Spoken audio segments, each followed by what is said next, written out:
The dust was the first thing to hit me.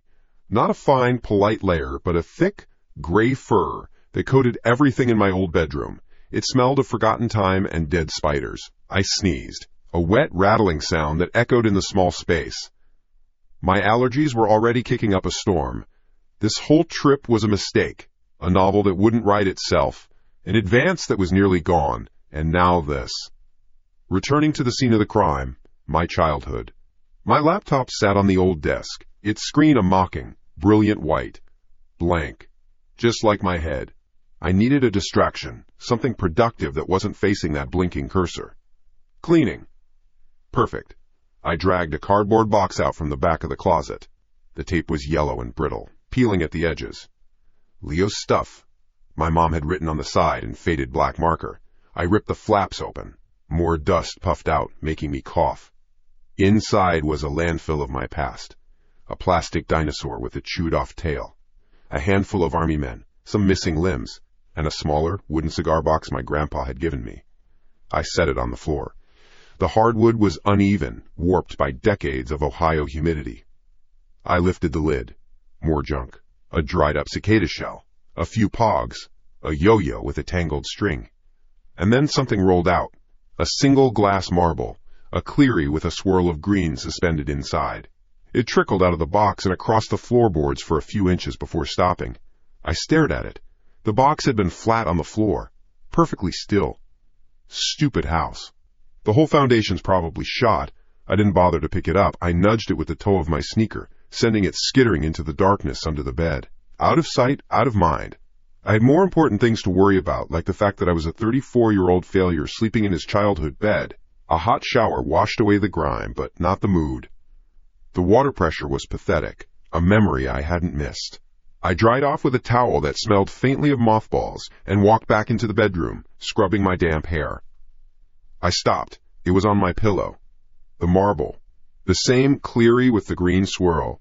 It sat dead center on the pillowcase, a perfect little glass sphere catching the weak afternoon light. What the hell? I stood there for a long moment, water dripping from my hair onto my bare shoulders. It couldn't have rolled there. The bed was higher than the floor. It wasn't possible. Maybe I'd picked it up without thinking? Put it in my pocket? No. I remembered kicking it. I remembered the specific, gritty sound it made rolling under the bed. My frustration curdled into something else. Something prickly and cold. I stalked over to the bed, snatched the marble up. It felt cool and smooth in my palm. This wasn't funny. If Mom was trying to play some weird welcome home prank, it was falling flat. I went to the window, fumbled with the rusty latch, and slid it open. The air outside was heavy, smelling of rain and cut grass. I drew my arm back and threw the marble as hard as I could. It was a tiny, silent arc against the gray sky, disappearing into the overgrown lawn. I watched the spot where it landed for a full minute, then slammed the window shut. The old glass rattled in its frame. Problem solved. Night fell fast in this town. 1 minute the sky was a bruised purple, the next it was pitch black. The house groaned around me. Old houses do that. They settle. They breathe. I told myself this as I lay in bed, staring at the ceiling. Sleep wouldn't come. My mind kept circling back to my empty manuscript, my dwindling bank account, the strange weight of being back in this room. Then I heard it. Tap. A pause. Tap, tap. It came from the window. A tiny, distinct sound. Like a fingernail against the glass. I held my breath. A branch, I thought. The wind must have picked up. Yeah, just a branch. Tap, tap. It wasn't random. It was rhythmic. Deliberate. My heart started a low, heavy drum against my ribs. I sat up slowly, my eyes fixed on the dark shape of the window. I couldn't see anything, just the reflection of my own room, faint and ghostly in the glass. I slid out of bed. The floorboards were cold under my feet. I crept toward the window, my movements slow, measured. Peering out, I saw nothing but the dark, skeletal shapes of the trees against the neighbor's security light. No branches were close enough to touch the glass. The wind was still. A chill snaked its way up my spine. I reached out and fumbled for the lock. It was a small, crescent-shaped piece of metal. I twisted it hard. The click it made was loud in the silence. Final.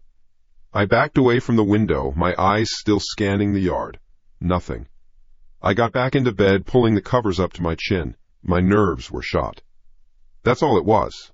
Returning here was dredging up old anxieties. I closed my eyes, forcing myself to breathe evenly. In, out. In, out. Tap, tap, tap. My eyes flew open. My entire body went rigid. The sound wasn't coming from the window anymore. It was coming from the closet. The sound was identical. The same patient, rhythmic tapping, coming from behind the closed wooden door a few feet from my bed. My breath hitched in my throat. My heart was a wild animal trying to beat its way out of my chest. It's in the house. No, it's in the room. I couldn't move. I couldn't breathe. I was paralyzed, my gaze locked on the tall white door of the closet. The paint was peeling near the bottom, and the brass knob was tarnished. It was just a closet full of my old, dusty clothes. It had to be the pipes. The house settling. It had to be. The tapping stopped. The silence that followed was worse. It was heavy, expectant. I strained my ears, listening for anything. A footstep, a breath, nothing. Just the frantic pounding of my own blood. Creak. The sound was slow, agonizing. The closet door was opening, an inch at a time, a sliver of deeper blackness appearing in the dark. It opened about a foot and then stopped. Silence again.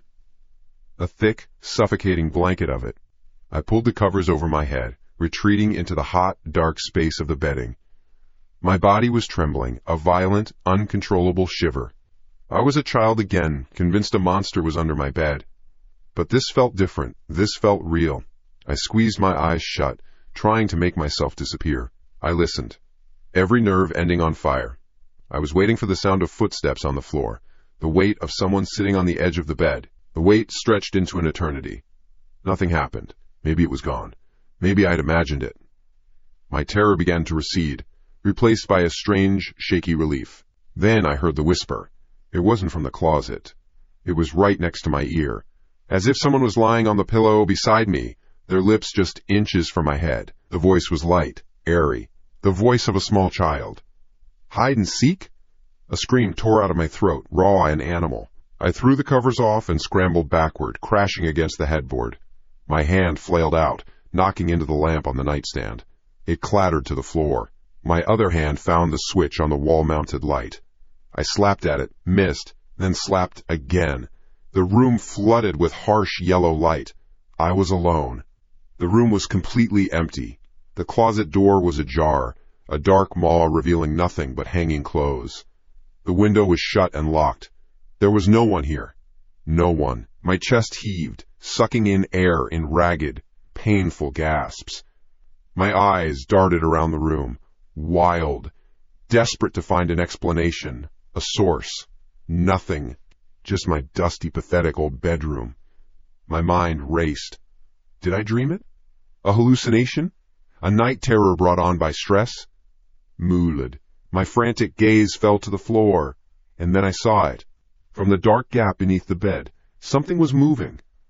A faint scraping sound on the wood. The marble.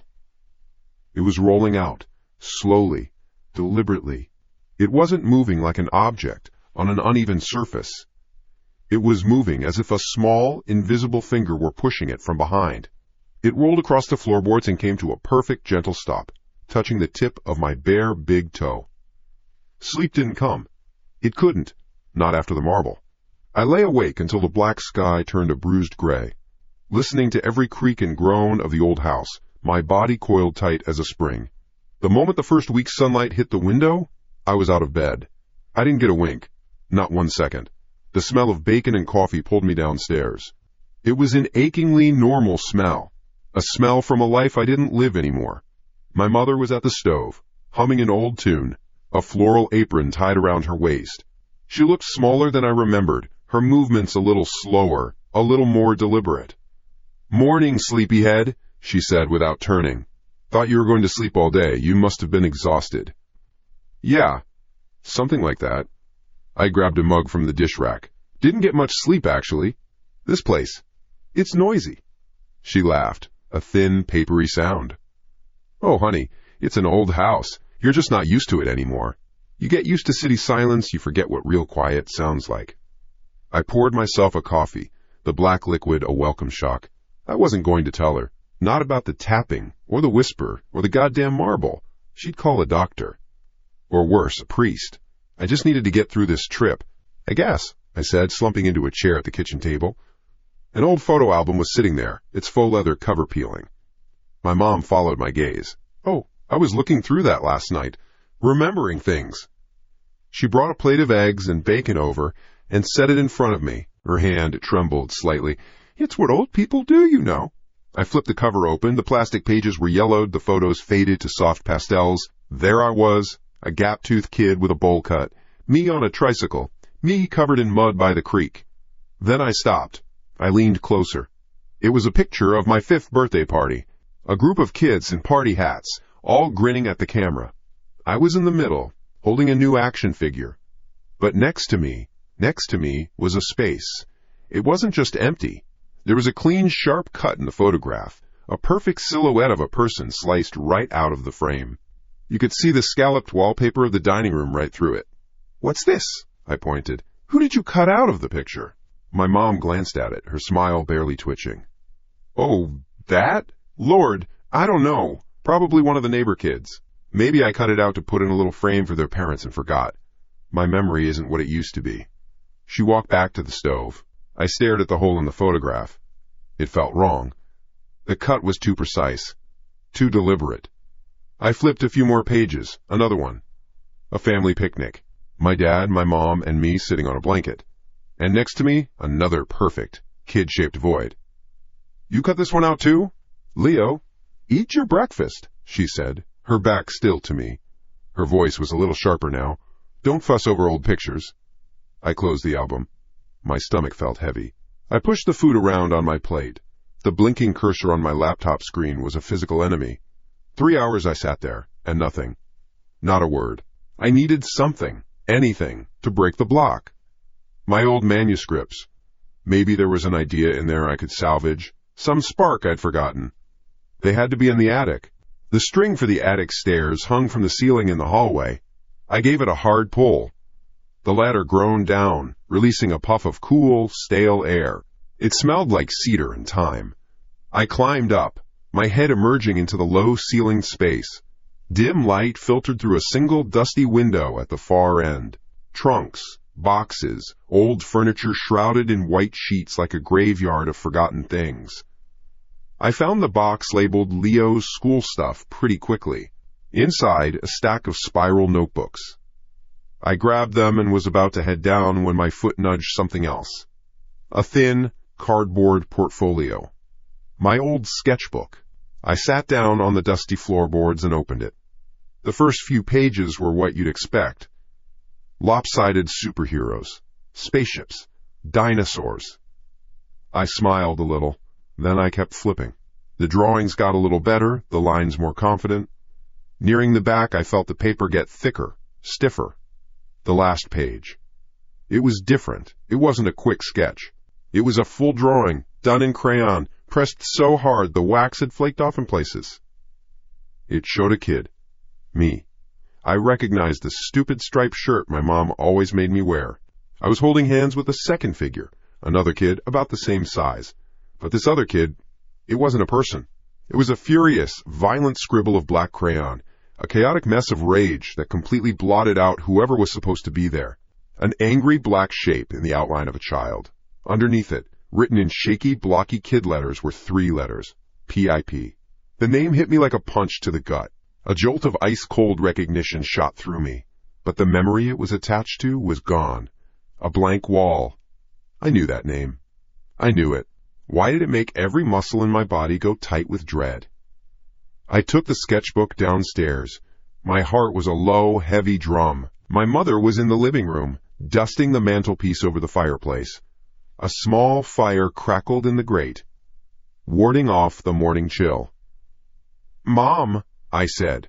My voice sounded strange. "Do you remember this?" I held out the sketchbook, open to the last page. She turned.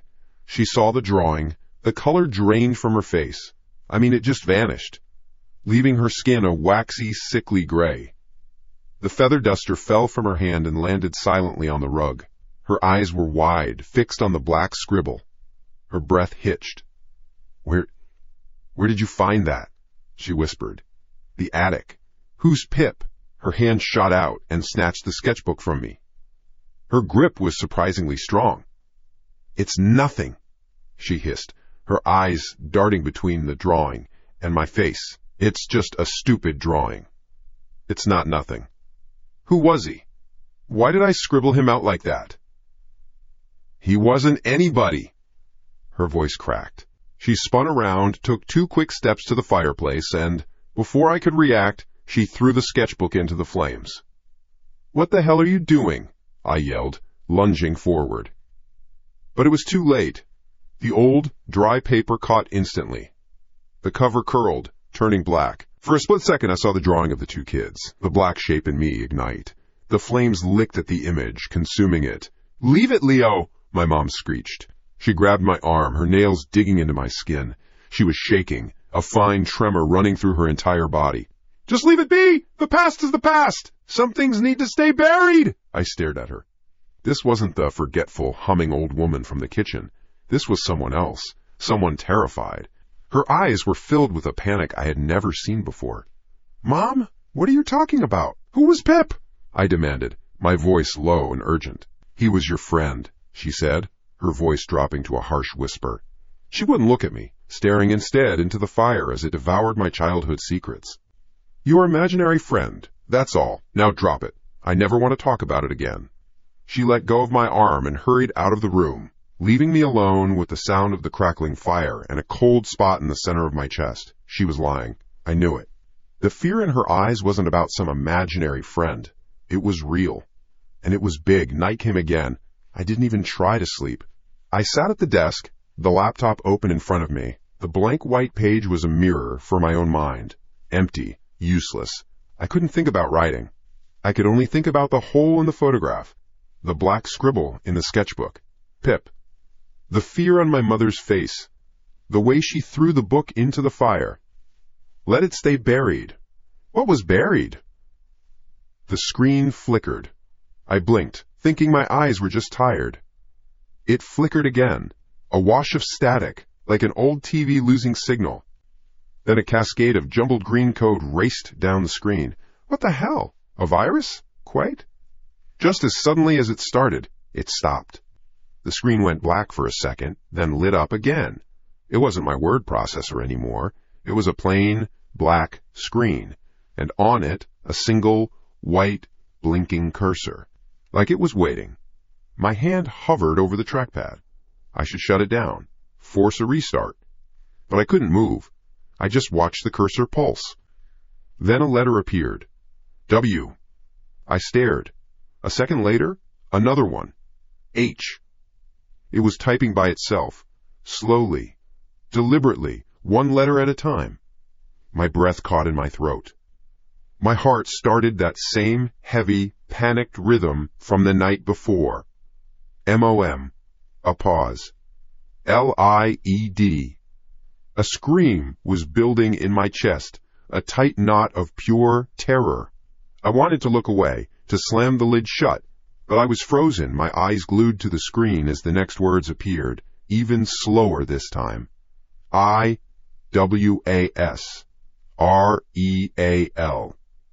That was it. I broke. I yelled, a choked, strangled sound, and slammed my hands down on the laptop, folding it shut with a violent crack of plastic. The screen went dark. The room was silent. I shot out of my chair, backing away from the desk, my chest heaving. My breath came in ragged, burning gasps. My mind was screaming. It wasn't a dream. It wasn't stress. It's real. It's real. It's real. I stood there, panting, wild-eyed in the dim yellow light of the lamp. My gaze fell upon the closed laptop on the desk. Its smooth, black cover was glossy, reflective. In its dark surface, I saw my own reflection. A distorted, terrified face, pale and wide-eyed, and for a fraction of a second, just before I blinked, I saw another one. It was standing right behind me, the reflection of a small child, their face pale and indistinct. And it was smiling, a wide, terrible grin that stretched too far. I forced myself to breathe. In, out. A hallucination. That's what it was. Lack of sleep, stress, coming back to this goddamn house. My brain, a machine I relied on, was misfiring. The laptop screen, the reflection, a waking nightmare. That had to be the answer. It was the only answer that didn't break the world. My first act of rebellion against the fear was aggressively normal. Work. Not writing work. My brain wasn't capable of that right now. Physical work. I found a half-empty can of pale yellow paint in the basement, a roller, and a tray. The living room wall, the one behind the sofa, was stained with years of sunlight and God knows what else. A project. Something to occupy my hands, to drown out the noise in my head. I put on my headphones, cranked up some loud, forgettable rock music from a decade ago, and got to work. The scrape of the roller, the chemical smell of the paint, the mindless back-and-forth motion. It was a balm. I focused on the task. Cover the old. Make it new. Don't think about the laptop. Don't think about the reflection. Don't think about the name Pip. The music was a wall of sound. The paint was a wall of color. For an hour, it almost worked. My muscles fell into a simple rhythm. Dip. Roll. Spread.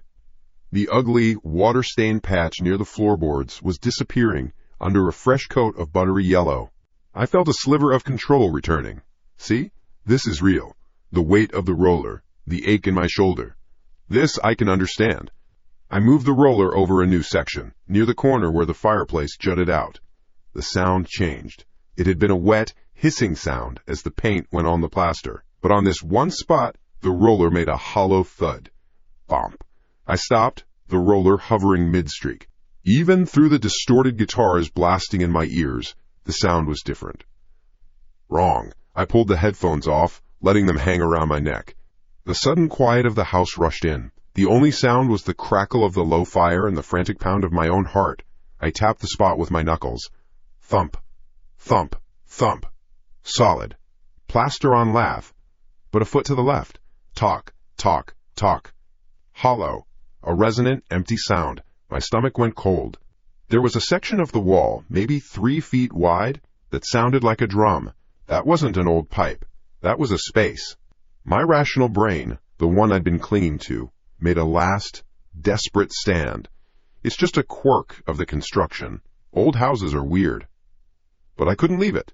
I couldn't just paint over it and pretend I didn't hear it.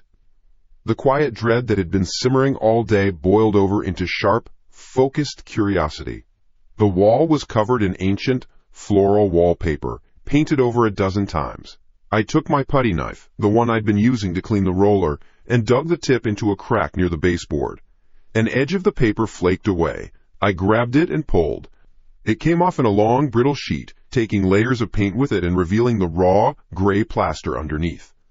And there it was. It wasn't just a hollow spot. It was an outline. A faint but unmistakable rectangle, the plaster a slightly different texture, smoother. Someone had sealed something up. A doorway. A small one. Not much taller than my waist. It had been expertly plastered over, sanded and painted to blend in, but it was there. A secret hiding in plain sight. "Mom!" I called out, my voice louder than I intended. "Hey, Mom, come here a second." I heard her shuffling footsteps from the kitchen. "Leo, what is it? You're making a mess." She appeared in the doorway of the living room, wiping her hands on her apron. She saw the peeled wallpaper, the raw plaster, the putty knife in my hand. Her tired face tightened. "What's this door?" I asked, pointing with the knife. "Behind the wall." Her eyes fixed on the faint rectangle I had exposed. The weary annoyance on her face was instantly replaced by something else. The same sickly, waxy panic I'd seen when she saw the sketchbook. Her breath hitched. "That's nothing," she said, her voice thin. She took a step into the room, then another, as if drawn by a force she couldn't resist. It's an old access panel. For the plumbing.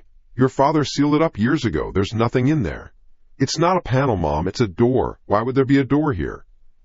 "I told you it's nothing," she snapped, her voice suddenly sharp and ragged. "Leave it alone. Just paint over it and forget you ever saw it. Some things are better left alone." She looked terrified. Genuinely, gut-wrenchingly terrified.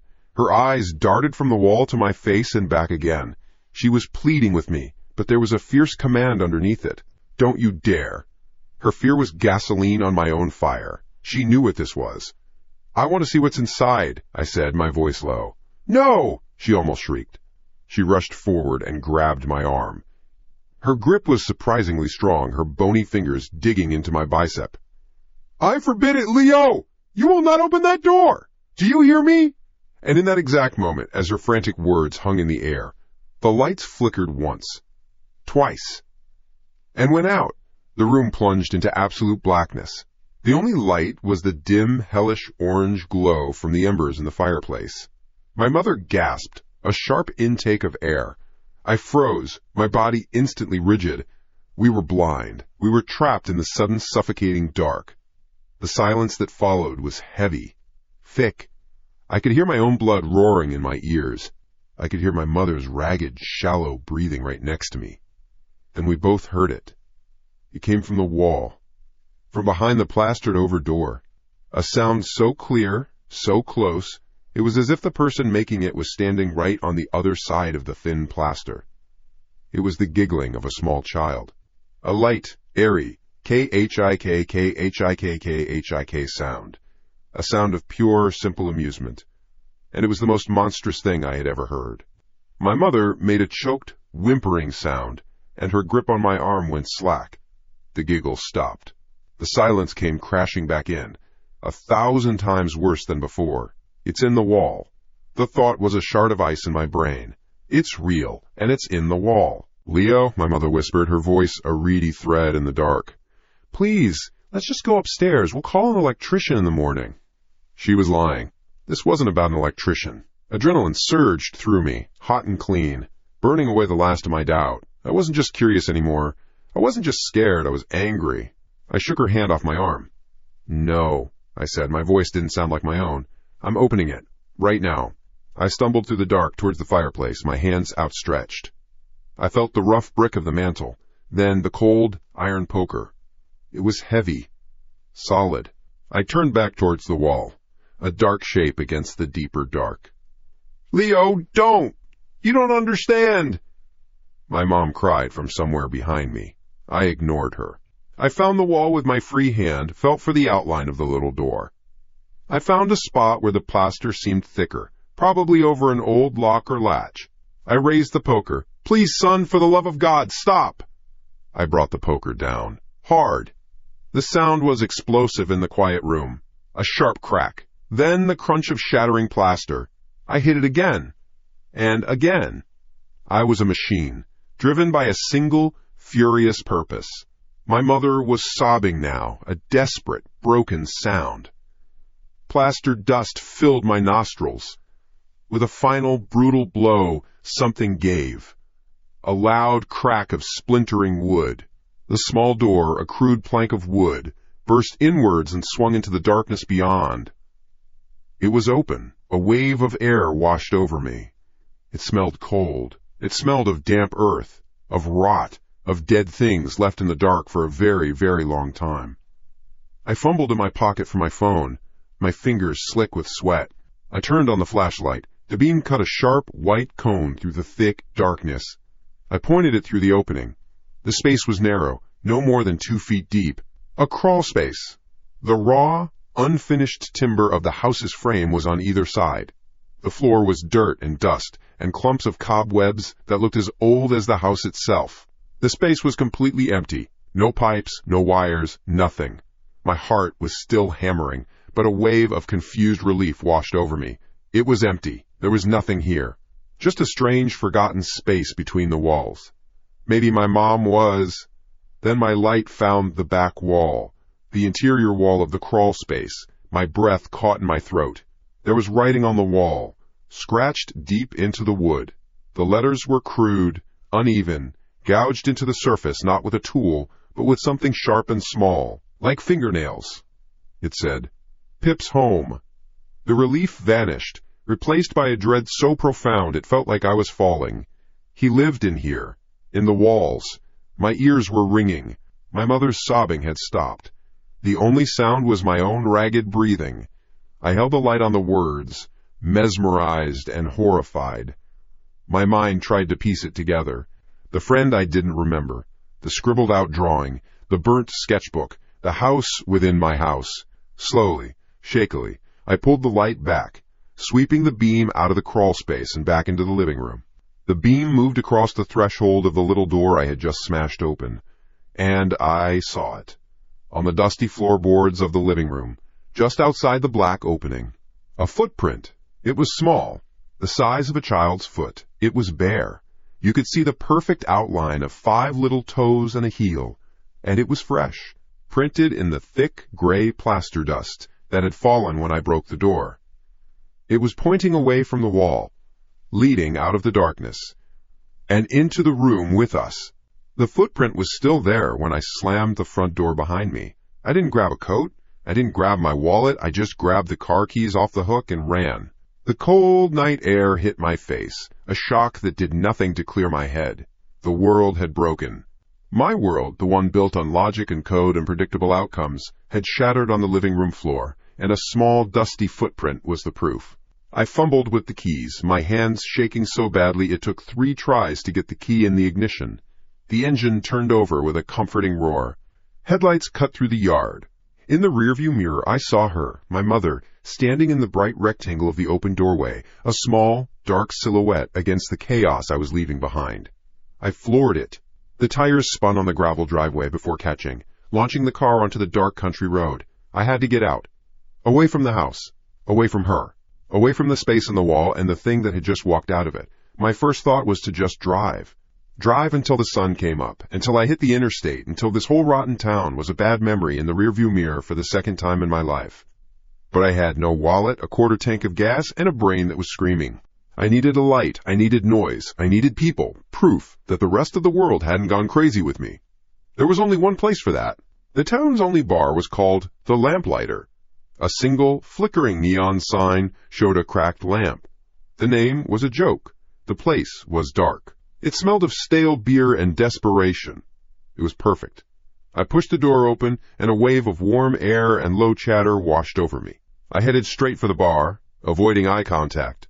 I didn't want to talk. I just wanted to be somewhere that wasn't my childhood home. Whiskey, I grunted, sliding onto a worn-out stool. Neat. The bartender, a man whose face seemed to be made of wrinkled leather and cigarette smoke, squinted at me. Leo? Leo? Maxwell? Holy hell, son! Haven't seen you in, 10 years? Something like that, I said, hoping he'd just pour the drink. No such luck? Heard you went off to the city? Became a writer or something, right? I winced. Something like that. The failed part hung unspoken in the air between us. This was it. This was why I left. The small-town microscope. Everyone knew your business, or at least the version of it they'd heard. I could feel a few heads turn at the mention of my name. A couple of faces from high school, now softer and thicker around the middle, eyed me from a corner booth. Their gazes were heavy with the weight of shared history I had tried to escape. Well, I'll be, the bartender, Rick, continued, wiping down the counter with a dirty rag. He grabbed a glass. Good to have you back, even if it's just for a visit. How's your mama holding up? I took the glass he slid toward me and downed half of it in one swallow. The whiskey burned a hot trail down my throat. She's okay. The lie tasted like ash. Rick leaned in closer, his voice dropping to a conspiratorial whisper. Yeah, but she's never been the same, has she? Poor woman. After that business, that accident back in the day. A thing like that, it marks a person. My hand froze, the glass halfway to my lips. My blood went cold. Accident? I asked, my voice tight. What? Accident? Rick straightened up, suddenly looking uncomfortable. He busied himself polishing an already clean spot on the bar. Kid stuff, long time ago. Water under the bridge. He looked over my shoulder, eager to find a distraction. Another drink? Rick, I said, my voice low and hard. I slid the glass back. What accident? He sighed, the sound of a man who knew he'd stepped in it. He glanced around the bar. Look, it was nothing. Just kids being kids. There was another family down the road from you, the Hendersons. They had a boy your age. You two used to play all the time. He refused to look at me, focusing on the rows of bottles behind him. There was an old well on their property. They told you kids to stay away from it. One day, the Henderson boy fell in. They never recovered the body. It was a tragedy. Your mom found you by the well, just sitting there, not saying a word. A memory tried to surface, a flash of green moss on gray stone, but my mind slammed the door on it. It was a black hole. A void where a memory should be. That's all it was, Leo, Rick said, finally looking at me. His eyes were full of a pity that made my skin crawl. A terrible, terrible accident. Now how about that drink? I pushed myself off the stool. The noise of the bar faded to a dull roar in my ears. The footprint. The giggling. The name scratched into the wall. Pip? Was Pip the Henderson boy? Was I there? I threw a few bucks I found crumpled in my pocket onto the bar, more than enough for the drink. Thanks, Rick. I walked out, leaving him calling after me. The cold air felt good this time. It felt real. But the world was tilting again. Pip wasn't my imaginary friend. Pip was real. And he died. I had to get back to the house. I had to talk to my mother. Right now. The drive back was a blur. The dark road was a tunnel, my headlights the only thing in the universe. The tall stalks of corn on either side of the road seemed to lean in, their dry leaves whispering secrets in the wind. The car hummed along. I pushed the gas, wanting this to be over. Then the engine coughed. Once. Twice. It sputtered, the dashboard lights flickered, and the car died. It coasted to a stop in the middle of the road, surrounded on both sides by endless fields of corn. Absolute silence descended. No, you have got to be kidding me, I muttered, turning the key. Nothing. Not even a click. I tried again. Nothing. Dead. I slammed my fist on the steering wheel. A fresh wave of panic, cold and sharp, washed over me. I grabbed my phone. Of course. No signal. Not a single bar. I was stranded. In the dark. On a road no one used at this hour.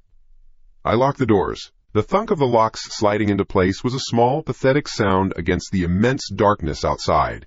I sat there, breathing hard, my own breath fogging up the windshield.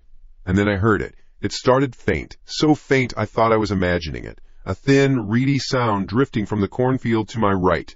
A child's voice, singing. Butterfly, yellow butterfly. My heart stopped. It was a Vietnamese nursery rhyme my mother used to sing to me, a song I hadn't heard in 30 years. Yellow butterfly. The voice was getting closer. It was weaving through the cornstalks. Not angry, not sad, just singing. A playful, lilting tune that was the most terrifying sound I had ever heard. I shrank down in my seat, my eyes glued to the wall of corn. The stalks were dead still. There was no wind. It flies from the north garden. The singing was right beside the car now, just on the other side of my door. I held my breath, listening to the roaring in my own ears. I could almost feel the presence there, small and old and full of a terrible energy. Then, silence. The singing stopped. I waited. 1 second. 10. A minute. Nothing but the sound of my own frantic heartbeat. Maybe it was gone. Maybe I really was losing my mind. Suddenly, the corn on the other side of the car, the passenger side, exploded with movement. The stalks thrashed wildly, shaking back and forth as if something was running through them at an impossible speed. It wasn't one thing. It was a line of disturbance, racing along the edge of the road, 100 feet in one direction, then instantly back the other way. Back and forth. Back and forth. The rustling was a dry, frantic scream. It was playing, tearing through the field with an unnatural, predatory glee. I didn't dare move. I was a statue of ice, watching the violent dance of the corn. Then it stopped. All at once. The rustling died. The world was silent again. And in that silence, a single, sharp sound. Crack! The passenger side window shattered, exploding inwards in a spiderweb of broken glass. I yelled, a choked, terrified sound, throwing my arms up to shield my face as shards rained down on the empty seat next to me. I whipped my head around. There was no one there. Just the dark road, the black wall of corn, and the gaping hole in my window. My eyes scanned the seat, covered in glittering bits of safety glass. Something lay there, on the passenger seat, where the window had broken. It was a small, lumpy thing made of faded blue fabric. It had button eyes, one of which was missing, and yarn for hair. A crude, lopsided smile was stitched across its face with red thread. My breath hitched. My entire body went rigid.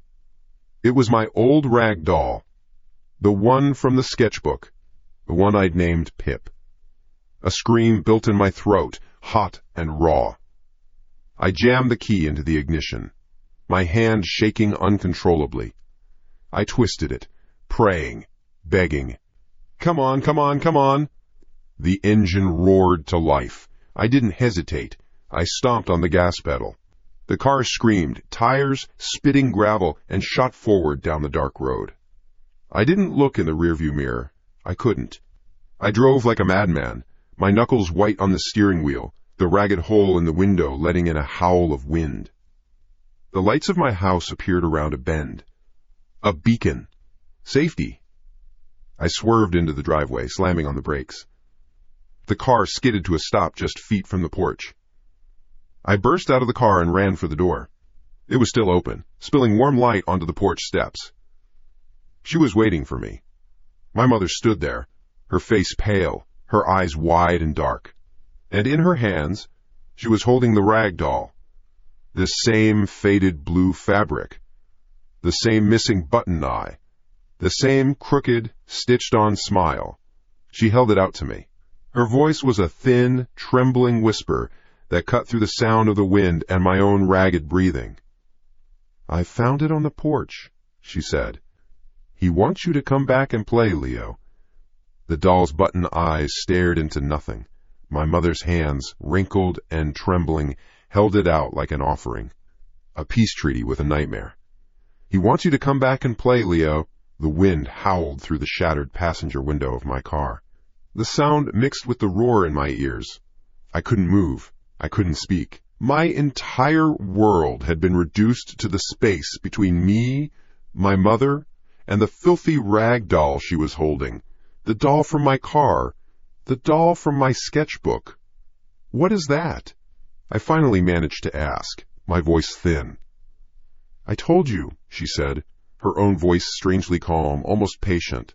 I found it on the porch, right by the door, like a gift. A gift. My mind reeled. The exploding window, the frantic rustling in the corn, the singing. I stumbled forward, past her, into the house. I needed a wall behind me. The warmth of the living room felt wrong. The air was thick. I turned to face her as she closed the door, the doll still clutched in her hand. Mom, listen to me, I said, trying to keep my voice steady. That thing was in my car. Something threw it through the window. She looked at the doll, then at me. There was no alarm in her eyes, just a deep, deep weariness. Leo, you're not well. You drove off like a madman. You come back talking nonsense. It's not nonsense. The car died in the middle of the road. I heard singing. Then the window broke.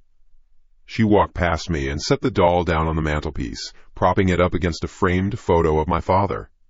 It looked over the room now. Its lopsided, stitched-on smile seemed to widen.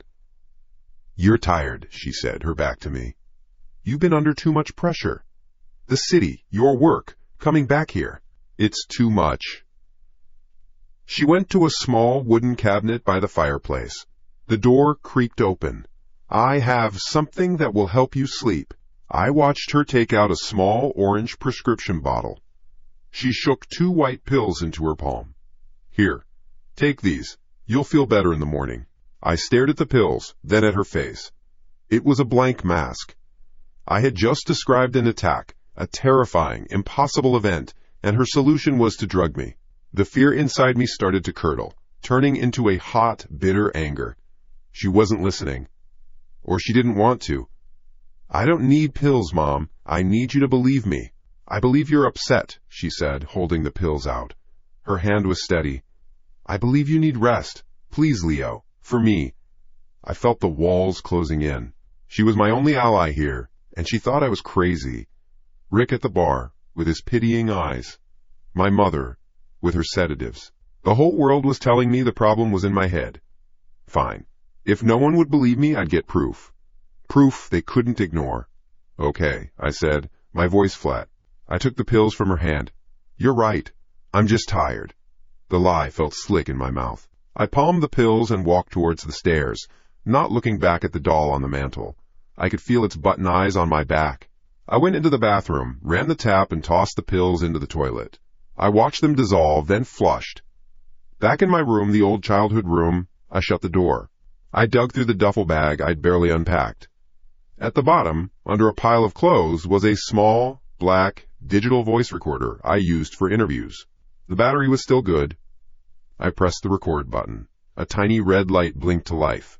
I set it on the nightstand, next to the lamp. The microphone pointed at my bed. If anything happened tonight, if anyone whispered or sang or giggled in the dark, I would have it. I would have the proof. I lay in bed for hours, fully dressed, staring at the ceiling. Sleep felt like a betrayal, like lowering my guard. But exhaustion was a heavy blanket. Eventually, my eyes drifted shut. The morning light was gray and thin through the dirty window pane. I woke up with a jolt, my neck stiff. My first thought was the recorder. I scrambled out of bed and snatched it from the nightstand. The little red light was still blinking. It had been recording all night. I took it to the desk, plugged in my headphones, and hit play. I pressed fast forward. The sound was a high-pitched chipmunk squeal of silence, punctuated by the loud rustle of me turning over in my sleep. I skipped forward through hours of nothing. My heart sank. Maybe nothing happened. Maybe she was right. Maybe I was just exhausted. I kept listening, my thumb getting tired on the button. The timestamp on the small screen read 3:14 a.m. I let it play at normal speed. There was the sound of bedsheets, a sigh. Then a voice. My voice. It was thick with sleep, a low, guttural mumble. I had to turn the volume all the way up to make out the words. My fault, my voice on the recording whispered. Should have saved you, Pip. A cold shock went through me. I didn't remember saying that. I didn't remember dreaming it. It was a memory I didn't know I had, dredged up from the deepest part of my sleeping mind. Rick's words came back to me. Your mom found you by the well, just sitting there, not saying a word. I rewound the tape. I listened again. Should have saved you, Pip. The words hung in the dead air of the recording. I was about to stop it, my mind reeling, when another sound came through the headphones. It was quiet, right after my words, so quiet I almost missed it. A whisper, a child's whisper, clear as a bell. You remember. I ripped the headphones off my ears. The world went silent, but the whisper was still there, echoing inside my skull. I stared at the recorder in my hand as if it were a venomous snake. It wasn't my imagination. It wasn't a dream. It was there, on the tape. I shot out of the room, the recorder clutched in my fist. I nearly fell down the stairs. My mother was in the kitchen making toast. The smell of burnt bread filled the air. She didn't look up when I burst in. Mom, I said, my voice shaking, you have to listen to this. She turned from the toaster, her expression one of tired annoyance. Leo, I'm making breakfast. Forget breakfast. I strode over to her, holding out the recorder. Just listen, please. She sighed, a long, martyred sound, and took the recorder. I jabbed the play button, my hands trembling too much to put the headphones on her. I held it between us, the volume cranked. First, my sleeping voice. My fault. Should have saved you, Pip. Her eyes flickered. A flash of something. Recognition? But it was gone as quickly as it came. Then, the other voice. The whisper. Clear in the quiet kitchen. You remember. I watched her face, waiting for the horror. For the shock, for her to finally see that I wasn't crazy, but her expression didn't change. She listened, her face a stone mask. The recording ended. The toast popped up from the toaster. The sound made me jump. She handed the recorder back to me. See, she said, her voice flat. Even you know. It was your fault. It was always your fault. Now, for God's sake, Leo, let it go. It was a long time ago. I stared at her. I couldn't process the words. She had heard it. She had heard the ghost of a dead child on my recording, and she was acting like like she was scolding me for bringing up a sore subject. She was twisting it, making it about my guilt, not about the voice, not about the proof. "What?" I choked out. "Did you hear that? The second voice? That wasn't me." "It's over, Leo," she said, turning back to the toast, buttering it with slow, deliberate strokes. "Let the dead rest." "Give me that," I said, my voice low and hard. I reached for the recorder. "Leo, stop it," she said, holding it away from me. "You're obsessing. This isn't healthy." "It's proof," I yelled, lunging for it. "Give it to me." My hand closed around the plastic casing. She held on tight. For a second, we were locked in a strange, silent tug-of-war in the middle of the kitchen, fighting over a little black box. Her strength surprised me. She was wiry, her grip like iron. "Let go," I grunted, pulling harder. Her face was contorted with fear now, not of the ghost, but of me, of her own son. Then her hand slipped. The recorder flew from our grasp. It spun through the air in slow motion and hit the linoleum floor with a sickening crack. Plastic skittered across the room. The back popped off. Batteries rolled under the table. It was broken. The proof was gone. Silence. The only sound was my own ragged breathing. My mother stared at the broken pieces on the floor. Then she looked up at me. Her eyes were wide with a terrible mixture of fear and pity. "You're sick, Leo," she whispered. Her voice trembled. "You're really sick. I have to call Dr. Evans." I just stood there, looking from her face to the wreckage on the floor. The world tilted. She was going to have me committed. She was going to lock me up because I had found the truth. I turned and ran. I fled from the kitchen, from her pitying eyes, from the smell of burnt toast. I bolted up the stairs and slammed my bedroom door, locking it behind me. I slid down the door, my head in my hands, my body shaking. It was over. I had lost. I sat there on the floor for a long time, listening to her muffled footsteps downstairs, maybe pacing, maybe going for the phone. My eyes drifted to the broken pieces of the recorder I had kicked aside in my haste to get the door shut. Hopeless, I crawled over to the wreckage. I picked up the main body of the device. The plastic was cracked, the small LCD screen shattered. The door to the cassette bay, it was an old model, I realized, one that used microcassettes, had broken off. I looked inside, at the mangled guts of the machine, the little spindles and rubber wheels. Something was wrong. There was no tape. There was no room for a tape. Where the cassette should have been, nestled among the fake, molded plastic spindles, was something else. A small, black square of modern circuitry. It wasn't part of the recorder's original design. It was too new, too clean. It had been wedged inside. And in the center of the circuit board, a single, tiny light blinked. A red LED. Blinking once every 2 seconds. A steady, deliberate pulse. My blood ran cold. That wasn't a voice recorder. That was a speaker. And a receiver. My whisper about Pip had been real. But the child's voice, the whisper that followed, it hadn't come from the past. It hadn't come from a ghost. It had been broadcasted. Someone was listening. And they were talking back. My fingers were numb. The two halves of the broken recorder lay on the floorboards like a dissected insect. A toy. A cheap plastic shell built around a lie. That blinking red light was the only thing in the room that felt real. A tiny, rhythmic pulse of malice. Blink, blink, blink. It wasn't a recorder. It was a speaker. And a receiver. The thought didn't scream through my head. It settled, cold and heavy, in the pit of my stomach. Someone was in my car. Someone planted this. Someone listened to me sleep talk, listened to me whisper about Pip, and then they whispered back. They played a part. They acted out the role of a ghost. I was not going crazy. I was being hunted. My breath came in sharp, ragged bursts. The fear was still there, a live wire under my skin, but now it had a new name. Fury. Someone, a person of flesh and blood, was doing this to me. Tearing my life apart from the inside out. Forcing my own mother to look at me like I was a monster. I scrambled on my knees, my mind racing. Who the hell hated me this much? The town was full of ghosts from my past, but none I could imagine capable of this elaborate, cruel theater. Rick from the bar? His pity had felt too real. Some forgotten face from high school? It felt too personal, too deep. The bug was in my car, which meant they'd gotten to it in the city. Or here. I stood up, the broken plastic still clutched in my hand. My gaze swept over my childhood bedroom, now a cage. I looked at the window. The latch was old, flimsy. I crossed the room and checked it. It was secure. I tugged on the window frame. It rattled but held. I locked my bedroom door, the one I had just slammed shut. The old brass key turned with a satisfying, solid chunk. A small piece of control in a world that had none.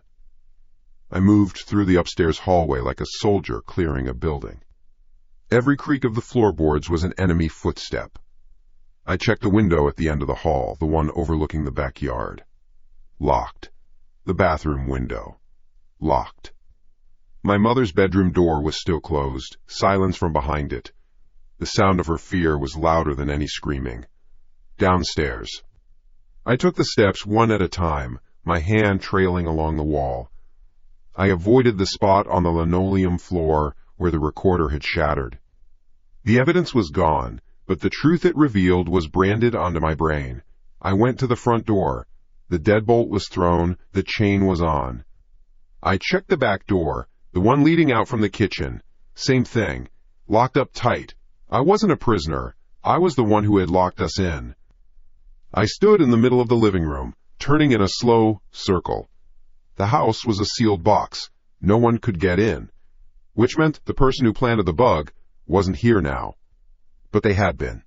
They had been close. The thought made the hairs on my arms stand up. I needed to see the perimeter. I needed to look for tracks, for a broken window screen, for anything that proved I wasn't imagining this. The only place left to check was the shed. The rickety, leaning structure at the edge of the property line, bordering the Gables yard. I unbolted the back door, my heart pounding a frantic rhythm against my ribs. The morning air was cool, smelling of damp earth and rust. I stepped out onto the porch, my eyes scanning everything. The overgrown lawn, the tired-looking cornfields beyond, the woods that hemmed everything in. That's when I saw it. Mittens, Mrs. Gable's fat orange cat, was sitting right in the middle of our yard, washing its face with a lazy paw. It was a small, normal sight, a slice of life that felt completely out of place in my nightmare. The cat stopped, its head perking up. It stared toward the shed. I followed its gaze. The shed door was slightly ajar. I didn't remember leaving it like that. And then I heard it, a whisper, right beside my ear. So close I felt a cold breath on my skin. It was Pip's voice, the same child's whisper from the recording. "It keeps looking at our house. Make it quiet." My blood turned to ice. It wasn't a broadcast this time. There was no device. It was just there.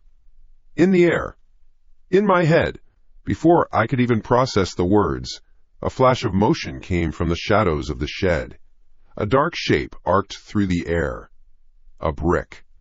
It flew with impossible speed and slammed into the ground not 6 inches from the cat. Mittens hissed, a terrified orange blur as it shot across the yard and disappeared under its own porch. I stared at the spot where the brick had landed, a deep gouge torn in the soft earth. I looked at the shed. The darkness inside the open doorway was absolute. I wasn't breathing. There was someone in there. Right there, 30 feet away. "Who's there?" I yelled, my voice shaking. "I know you're in there. Show yourself." Only the wind answered, rustling the dry corn stalks. I ignored Pip's whisper. I shoved it down, buried it. It was an auditory hallucination, a stress response. The brick was real. The person in the shed was real. That was the enemy. I backed away slowly, my eyes locked on the shed. I fumbled for the kitchen door, never turning my back. I got inside, slammed the door shut, and threw the deadbolt. The click echoed in the silent house. I leaned against the door, my chest heaving, trying to draw full breath. I waited. For a minute, 5, 10. Nothing. No footsteps on the porch. No one trying the knob. Maybe I'd scared them off. The silence stretched. My adrenaline began to fade, replaced by a raw, shaking exhaustion. I felt cornered, trapped. A sudden, violent pounding on the front door made me jump so hard I cried out. It wasn't the tentative knock of a visitor. It was the frantic, furious hammering of someone in a rage. Bang! Bang! Bang! I crept from the kitchen into the living room. Through the small, wavy glass pane next to the door, I saw a distorted shape, Mrs. Gable. "Leo! Leo, you sick bastard! Open this door!" she shrieked, her voice cracking with fury and grief. My mother's door upstairs creaked open. I heard her soft footsteps in the hall above. She was listening. "Mrs. Gable, what is it? What's wrong?" I called through the door. "You know what's wrong. Open this goddamn door right now, or I swear to God I'll call the sheriff." My hand trembled as I undid the chain and turned the deadbolt. I opened the door a few inches. Her face was blotchy and red, her eyes swollen from crying. She wasn't just angry. She was destroyed, and in her arms she was holding the limp, furry body of her cat, Mittens. "What did he ever do to you?" she sobbed, shoving the dead animal toward me. "What kind of monster are you?" I stared down. It wasn't a brick. Around the cat's neck, cinched tight, was a single, familiar piece of cord. It was a black and white shoelace. A hiking boot shoelace. My eyes shot from the cat to the floor by the front door, where I'd kicked off my boots when I first came home. One of them was missing its lace. "No," I whispered. I looked from my boot to her, to the dead cat. "No, I didn't. I would never." "Don't you lie to me," she screamed, her voice breaking. "I found him under the porch. You think I don't recognize your shoelace? Everyone in this damn town knows those ugly boots." Her words were a physical blow. The world tilted, the edges of my vision blurring. I saw the brick. I heard the whisper. But my hands hadn't done this. They couldn't have. I heard a sharp intake of breath from the top of the stairs. I looked up. My mother was standing there, her white robe pulled tight around her. Her eyes weren't on Mrs. Gable. They were on my boot on the floor. Then they moved to my face. The confusion and fear that had been there before were gone. Now there was only a look of absolute soul-shattering horror. She was seeing the proof. She was looking at a killer. Her son. "I didn't do it," I pleaded, my voice barely a whisper, turning from Mrs. Gable to my mom. "Mom, you have to believe me. Someone is setting me up. Someone was in the shed." My mother didn't say a word. She just stared at me, her face a pale mask. Then she took a single, slow step backward. And another. She turned without a sound, went into her bedroom, and I heard the unmistakable sound of her door closing. Then I heard the click of her lock. She had locked herself in. Away from me. Mrs. Gable was still screaming on the porch, but I didn't hear her anymore. A roar filled my ears. The ultimate betrayal. The final wall of my sanity crumbling to dust. "Mom!" I yelled, slamming the front door shut and stumbling toward the stairs. "Mom, please don't do this!" I ran up the stairs and threw myself against her door. It was solid wood. It didn't budge. "Mom, open the door! Please, you have to listen to me! I'm not sick! I'm not a killer! I'm being framed!" I pounded the wood with my fists, the impacts jarring up to my shoulders. "I'm telling the truth!" My shouting echoed in the hallway. The only answer was silence, a thick, suffocating silence that was more damning than any accusation. She was in there, huddled in the dark, terrified of her own son. My strength gave out. My fists stopped pounding. I slid down the hard wood of the door, my body shaking uncontrollably, and landed in a heap on the floor. I buried my face in my hands, hot tears of rage and despair finally breaking free. It was over. He had won. Whoever he was, he had taken everything. I sat there, defeated, the sounds of my own ragged sobs, the only noise in the house. I had lost. There was no one left to believe me, no proof, nothing. My phone buzzed in my pocket. The vibration against my leg was an electric shock. I pulled it out with a shaking hand. A text message. From an unknown number. My thumb hovered over the notification. A cold dread washing over me. With a final crushing sense of inevitability, I tapped it open. It wasn't words. It was a video. It started playing automatically. The angle was strange. It was from high up, looking down. A bird's-eye view, like from the rafters of the shed. The lighting was dim, just the gray light of morning filtering through the dusty air. I could see the back of a man in a familiar flannel shirt. My flannel shirt. The man was kneeling on the dirt floor. In his hands, he held the orange cat. The cat was struggling. The man's hands were calm, methodical. One hand held the cat down. The other threaded a black and white shoelace around its neck. Then the man looked up. Just for a second, he looked directly into the camera. The face was mine. But it was empty. There was no anger, no sadness, no emotion at all, just a calm, placid blankness. The eyes were my eyes, but there was nothing behind them. I watched as my own hands pulled the lace tight. The cat convulsed, then went still. My own face watched the life drain out of it, as impassive as if I were watching the rain. The video ended. It started again on a loop. My hands. The lace. The blank face. My hands. The lace. The blank face. I stared at the screen, at the monster wearing my face. The phone slipped from my nerveless fingers and clattered onto the wooden floor. The video kept playing, a tiny, silent horror show in the dark hallway. My mother was wrong. I wasn't sick. I wasn't possessed. I was something much, much worse. The phone was a little rectangle of light and sound on the dark floorboards. Looping. Looping. My hands. The lace. My face. A stranger's face wearing my skin. Empty. Calm. Killing. I crawled across the floor on my hands and knees. My joints screamed. My body felt like it had been run over by a truck. I jabbed a shaking finger at the screen, stabbing it again and again until the video vanished and the screen went black. The silence that rushed in was worse than the video. It was the silence from behind my mother's locked door. This is not me. The thought was a tiny flicker in a storm. I could not have done that. I would know. I would feel it. The rush, the anger, the sickness. Something. There was nothing.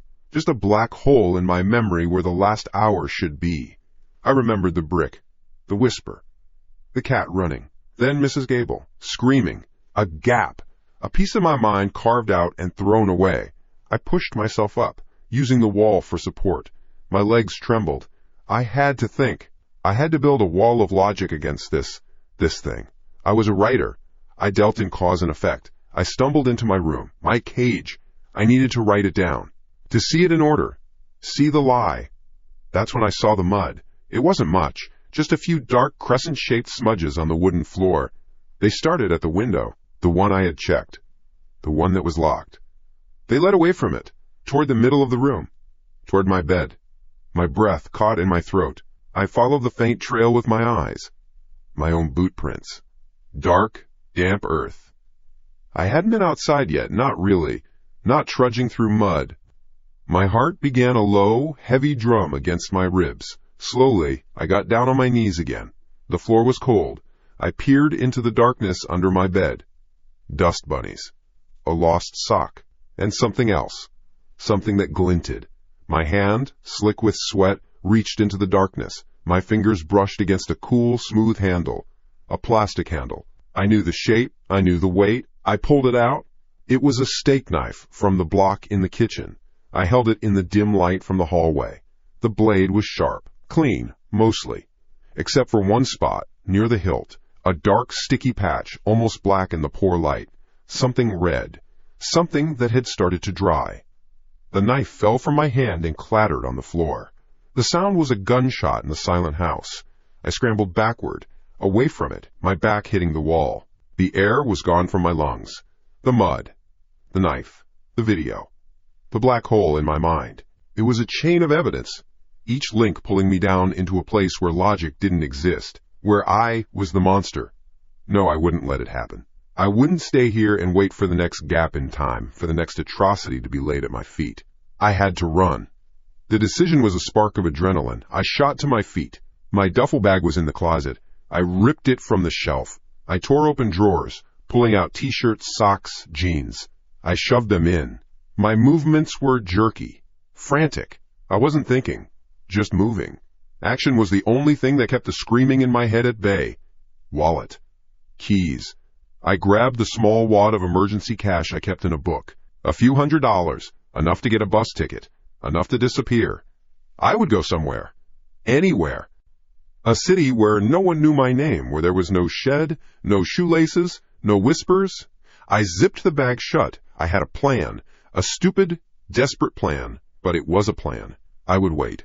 Wait until the house was sleeping. Wait until my mother's fear turned to exhaustion. Then I would slip out the window, drop to the grass, and just walk away. Leave the car. Leave everything. As I stood there, bag in hand, heart hammering, the world ready to be left behind, the TV in the corner of my room flickered to life. The screen blasted the dark room with blue light. The volume was loud, startling me so bad I nearly dropped my bag. It wasn't static, it was the local news channel. A reporter I recognized, a woman named Sharon, was standing on a familiar-looking street. Rain slicked her yellow poncho. The red and blue lights of a police car flashed silently behind her. A bizarre and unsettling wave of vandalism, she was saying, her face serious. Residents of the quiet Elm Street neighborhood woke up this morning to find their vehicles targeted in what seems to be a coordinated attack. Elm Street. My street. Authorities are asking for the public's help, Sharon continued. The damage is extensive. Police say nearly 24 vehicles have had their tires slashed overnight. A senseless act of destruction that has left this community shaken. The camera panned away from her. It moved down the street, showing a line of cars. A minivan with 4 flat tires. A pickup truck sagging on its rims. My neighbor's sedan. A sedan. Then a truck. Then. The camera stopped on a dusty, beat-up Ford Bronco. My Bronco. Both tires on the driver's side were completely flat, the rubber gaping open around neat, vicious slits. The trap slammed shut. My bag hit the floor. Trapped. I was trapped. I bolted from the room, my feet pounding on the stairs, ignoring the groan of the old wood. I threw open the back door and ran out onto the porch, into the damp night air. It was real. My truck sat there, crippled. My only way out, gone. I was stuck here. In this house. In this town. A pair of headlights cut through the darkness at the end of the driveway, sweeping across the yard. A car was pulling in. A patrol car. It crunched to a stop on the gravel. My blood ran cold. The door opened, and Sheriff Brody stepped out. He was a big man, filling out his uniform, his face weathered from years in this town. He saw me standing there on the porch, lit up by his headlights like a specimen under a microscope. His gaze went from me to my useless truck, then back to me. His expression was impossible to read. He started walking toward me, his steps slow, deliberate. "Evening, Leo," he said. His voice was calm, too calm. I realized I was holding something. My hand was clenched around it. I looked down. The knife. The goddamn steak knife from under my bed. I had snatched it up without even thinking. Now I was standing on my porch, in the glare of police headlights, facing down the sheriff with a knife in my hand. "What's going on here, Leo?" Brody asked. He stopped about 10 feet away. His hand didn't move fast, but it settled on the butt of his holstered pistol. A quiet, professional movement. My mind went white with panic. Words wouldn't come. I just stared at him, at the knife, at the whole impossible scene. The knife felt alien in my hand, a piece of someone else's nightmare. With a choked gasp, I let it go. It clattered on the wooden porch steps. I threw my hands up in the air, a gesture of absolute surrender. I was done. Whatever this was, I had lost. Sheriff Brody didn't move. He didn't draw his weapon. He didn't even relax. He just kept looking at me, his eyes taking in everything. The wild look on my face, the knife on the steps, the flat tires on my truck, the dark, silent house behind me. A long moment passed. The only sounds were the hum of his engine and the frantic thumping of my own heart. Then he spoke. His voice was low, flat, and colder than any winter night. "Just like when you were a kid," he said, his gaze never leaving my face. "Always at the scene, never remembering a thing. They didn't take me in. Brody didn't even put cuffs on me. He just looked at me, at my raised hands, at the knife on the porch steps. He kicked the knife with the toe of his boot. It skittered into a dark corner. 'Get inside, Leo,' he said. His voice was flat. 'Don't go anywhere. We'll be in touch.' Then he turned and walked back to his car. No other questions, no explanations. He just left me there, standing in the cold with the red and blue lights washing over the yard one last time before his car crunched back down the gravel driveway and disappeared. The trap wasn't a cell. It was my own house. I went back inside. The door clicked shut behind me, the sound a final turn of a key in a lock. I was a prisoner here. Every floorboard that groaned under my weight was a guard's footstep. The dark windows were one-way mirrors. The silence from my mother's bedroom was the loudest sound in the house, a constant humming accusation. I was her son, the monster who slashed tires, the boy who stood on the porch with a knife. I couldn't stay still. Walking felt necessary, like a caged animal pacing. I went from the living room to the kitchen and back again. I avoided the stairs. I couldn't face her. Not yet. Not while I didn't know what I was. I ended up in the small downstairs bathroom, the one place with a lock that still worked. I flicked on the switch. The light was harsh, a single bare bulb that made the room look cheap and dirty. I leaned against the door, my head resting on the cool wood. I needed a moment, a single second where the world stopped spinning. Then I made myself look up. Into the medicine cabinet mirror. The face that stared back was mine. I knew the shape of it, but the details were wrong. The eyes were too wide, pupils like black pinpricks, dark circles like bruises were scooped out underneath them. My skin was pale, stretched tight over my cheekbones. I looked like a stranger wearing a mask of my face. Who are you? The question wasn't a thought. It was a feeling, a deep, cold certainty that I didn't know the person in the mirror. What are you becoming? I leaned closer. My breath fogged the glass. I watched the fog clear, revealing the haunted stranger again. I raised a hand, and he raised his. But it felt like he was mocking me, not mimicking me. His movements were just a fraction of a second ahead of mine. Too perfect. I stared into my own eyes, searching for something. A flicker of recognition. A memory. Something to prove the man in the glass was me. That's when it happened. For a single, impossible moment, the mouth of my reflection moved. My own lips were pressed into a flat, grim line. But in the mirror, the corners of the mouth curled up. It was a small, quick movement. A smirk. Vicious and knowing. It was a smile that said, I have a secret. It lasted less than a second. My heart stopped. I jerked back from the sink. A strangled noise caught in my throat. I slammed my eyes shut, rubbing them hard with the heels of my hands, trying to scrub the image away. Red and black spots danced behind my eyelids. It was the stress. It had to be. Brody. The knife. The video. My mind was playing tricks on me. A hallucination. That's all. I took a deep, shaky breath and opened my eyes. I forced myself to look again. The face in the mirror was just me, scared, exhausted. The smirk was gone. There was no secret in its eyes, only my own terror reflected back.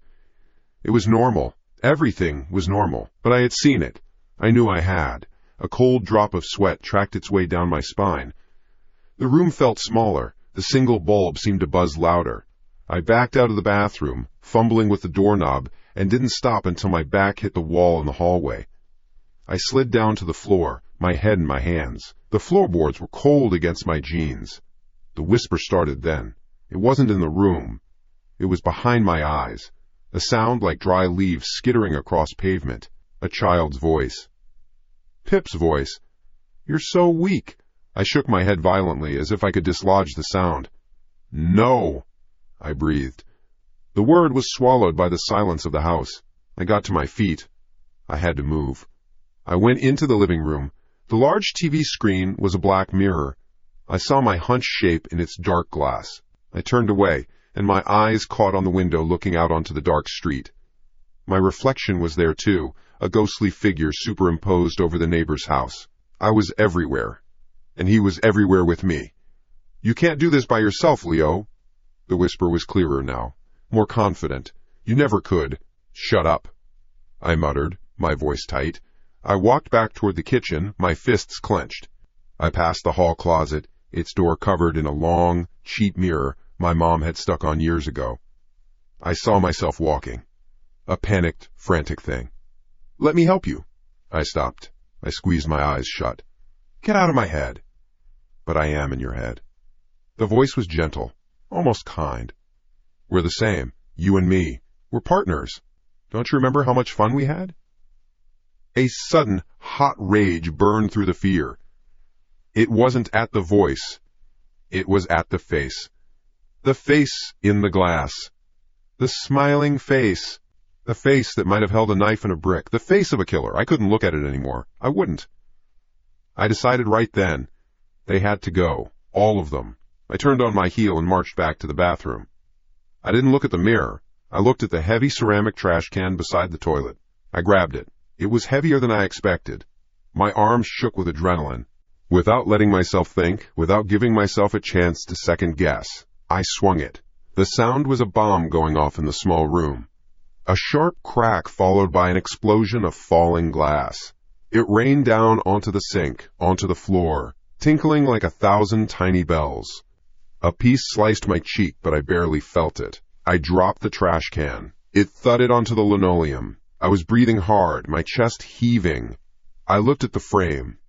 It was empty now, just a jagged shark's tooth grin of glass around the edges. I felt a surge of victory. One down. One less pair of eyes watching me. The house had more. I stalked into the living room, my purpose clear. The biggest mirror was here, a huge, heavy thing in a thick, dark wood frame that hung over the unused fireplace. It was my mother's pride and joy. An antique. I didn't care. I looked around for a weapon. My eyes landed on the dining room chairs pushed up against the table. Solid oak. Heavy. Perfect. I grabbed the back of one and dragged it across the floor. The sound of its legs scraping against the hardwood was a new kind of violence. I stood before the fireplace, the chair held in my hands like a battering ram. I could see myself in the mirror. A wild man. Hair a mess, a line of blood on my cheek. My eyes wide with a feverish light. This was it. This was the monster. I took a deep breath, raised the chair high over my head, and put all my strength into a downward swing. My reflection did not move. The world screeched to a halt. The chair in my hands was a ton of lead, frozen an inch from my shoulder. My body was locked in the act of swinging, muscles screaming, but the man in the mirror was perfectly still. He stood there, watching me, his expression calm, uninterested. Time stopped. My heart hammered against my ribs, a frantic bird trapped in a cage. I watched, unable to move, unable to breathe. Slowly, the man in the mirror raised his right hand. He didn't raise it to block. He raised it like he was taking an oath. His fingers were long and pale. He pressed his palm flat against the surface of the glass from the inside. A silent, impossible touch. There was no fog of breath, no sound. Just a hand, pressed against the other side of my world.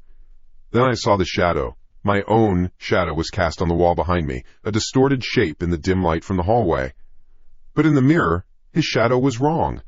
It was darker, sharper. As I stood frozen, facing the mirror, the shadow on the wall behind my reflection turned its head. It was a fluid, sinuous movement, a featureless black shape, detaching from the wall, twisting to look over my reflection's shoulder. It was looking directly at me. The chair slipped. My fingers went numb and just let go. It hit the floor with a deafening crash that seemed to come from 1,000,000 miles away. I couldn't look away from the mirror. I was paralyzed. My mind was a white sheet of static. This wasn't a trick of the light. This wasn't stress. This was real. The figure of my reflection remained still, its hand pressed to the glass, and from the darkness behind him, something else emerged. It was small. A silhouette. It stepped out from behind my reflection's leg, moving from the blackness of the mirrored room into the pale, reflected light. The shape of a child. It was no taller than my reflection's waist. It stopped beside him, a dark little cutout against the mirrored wall. It lifted one tiny hand, and it waved. A slow, simple, friendly wave. It was Pip. He wasn't in the room with me. He wasn't a voice. He was in there, trapped on the other side of the glass, staring out. And he was smiling. I couldn't see his face, but I could feel his smile. The glass crunched under my boots. I didn't care. I stood in the middle of the living room, hands hanging limp at my sides. staring at the black, empty frame over the fireplace. The man in the mirror was gone. Pip was gone. But they weren't. They were just hiding. They were on the other side of the wall, in the dark place, waiting. I couldn't stay in this room. The shattered glass was a warning. The empty frames were watching me. I backed away, stumbling over the dining chair I'd dropped. The crash echoed the one in my head. I had to get out. But Brody said, "Stay." The whole house was a cell. My mind raced. The knife, the tires, the mirrors, the wave. None of it made sense. It was a storm of disconnected moments, and in the middle of it all was a quiet, insistent whisper. "You can't do this by yourself, Leo." But what was this? What was I trying to do? Then another voice surfaced, fainter, older. Brody's voice from years ago after the accident. My mom's voice, a constant low murmur through my childhood. He's been through so much. The shock of it all, the accident. Everyone talked about it, but no one ever talked about it. It was a closed door in the hallway of my memory. A place I was forbidden to go. But maybe the key to the mirror, the key to Pip, was behind that door. The truth had to be somewhere in this house. It was the only thing left. My feet moved on their own, past the wrecked bathroom, down the short hall, to the basement door. I twisted the cold brass knob and pulled. A wave of musty air, cool and damp, washed over me. The smell of earth and forgotten things. I flicked a switch. A single bare bulb at the bottom of the wooden stairs flickered to life, casting long, dancing shadows. I went down. Each step creaked, a complaint in the heavy silence. The basement was my father's kingdom, before he left. Neat stacks of old newspapers tied with twine. Boxes of tax records. A broken lawnmower. It was a museum of a life that was no longer here. My mother was there. She stood by the old washtub, a basket of laundry in her hands. She must have come down while I was having my war with the mirrors. She didn't look at me. She just stood there, her back to the stairs, her shoulders slumped. Her presence was a silent judgment. She heard the crash. She had to have. But she said nothing. She just breathed, a long, slow sigh that filled the entire basement. It wasn't a sigh of relief. It was a sigh of exhaustion. The kind of sound a person makes when they know a terrible thing is about to happen, and they're too tired to stop it anymore. She didn't turn. She just walked over to the washing machine and started loading the clothes, one piece at a time. The message was clear. "I'm not a part of this. You're on your own. Fine." I turned my attention to the newspapers. Stacks and stacks of them, yellowed and brittle, the town's history, week by week. I didn't know what I was looking for. A date. A headline. A name. I started with the stacks from 20 years ago. My fingers were clumsy, dusty. The twine snapped under my pulling. The papers cascaded onto the concrete floor. I knelt, my knees cold, and began to sift through them. Page after page of town council meetings, high school football scores, grocery store ads. It was useless. My frustration grew, a hot ball in my gut. This was insane. I was chasing a ghost in a pile of old paper. Then I saw it, tucked into a stack marked summer. It wasn't a headline. It was a small print article, a few paragraphs near the bottom of a page, next to an ad for a tractor. The paper was faded to the color of old bone. The edges crumbled as I picked it up. The headline was simple. Quiet. Tragedy at Carter home. Child falls in well. My breath caught in my chest. Carter. My family. My home. I read the words, my eyes tracing the faded ink. The letters seemed to swim. It spoke of a somber mood on our street. It mentioned a tragic accident involving the old, unused well in the backyard. It said a child had fallen. A visiting cousin, the article claimed. It never said a name. It just said the child. Then it mentioned me. The last paragraph was only 2 sentences. The other child present, Leo Carter, son of Mark and Sandra Carter, was found nearby, unharmed but suffering from severe psychological shock. The family has requested privacy during this difficult time. Psychological shock. The words felt like a punch. That was the explanation for everything. The reason I couldn't remember, the reason I was always the fragile one, I hadn't just seen something bad. I was there. The paper slipped from my numb fingers. The well. The old well in the backyard. We were never allowed to play back there. Never. I scrambled back up the stairs, my heart a wild drum against my ribs. I burst through the door into the kitchen. My mother was standing at the sink now, staring out the window over the backyard. She didn't flinch when I came in. It was like she was expecting me, waiting for me. Her reflection in the dark glass was pale and thin. I didn't say a word. I just ran. I shoved the back door open and stumbled out into the night. The backyard was a jungle, weeds as tall as my waist, thorny vines that snaked around the legs of a rusted-out swing set. The moon was high and bright, painting everything in shades of silver and black. I pushed through the overgrowth, branches whipping at my face, thorns tearing at my jeans. I was looking for it. I knew exactly where it would be. And there it was. At the far corner of the property, half hidden by a thicket of wild rose bushes. A circle of darker ground. A ring of old stones. And in the middle of it, a thick, gray concrete slab. Heavy. Permanent. It was a tombstone. I fell to my knees beside it. I put my hands on the concrete. It was cold. Colder than the night air. I pushed. It didn't budge. Not a millimeter. It was set deep into the ground, sealed with mortar and time. This was it. The closed door. You put me here. The whisper was not in my head this time. It was on the wind. It was the rustle of the leaves. It was the air itself. Pip's voice, clear as a bell, but filled with a coldness that didn't belong to a child. You pushed me. You told them I ran away. No. I choked out, a raw sound torn from my throat. I pushed at the slab again, my shoulders slamming against the edge. Pain shot up my arm, but I didn't care. You listened to me cry, all night. You just sat by the edge and listened. A gust of wind tore through the yard, colder than before. It carried a smell with it.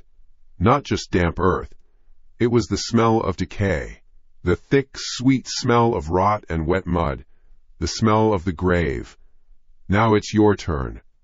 Rage. A pure, clean rage burned away the fear. A lie. It was all a lie. I wasn't going to be haunted by a lie. I scrambled to my feet and ran back toward the house, my mind lit with a single furious purpose. The old shed. It sagged to one side, its door barely hanging on its hinges. I ripped it open. Spiders skittered away from the light of the moon. Inside, leaning against the wall, was a long steel crowbar. Heavy. Rusted. Perfect. I dragged it out and marched back to the well. I wasn't thinking anymore. I was just moving. I jammed the flat end of the crowbar into the thin crack between the concrete and the stone ring.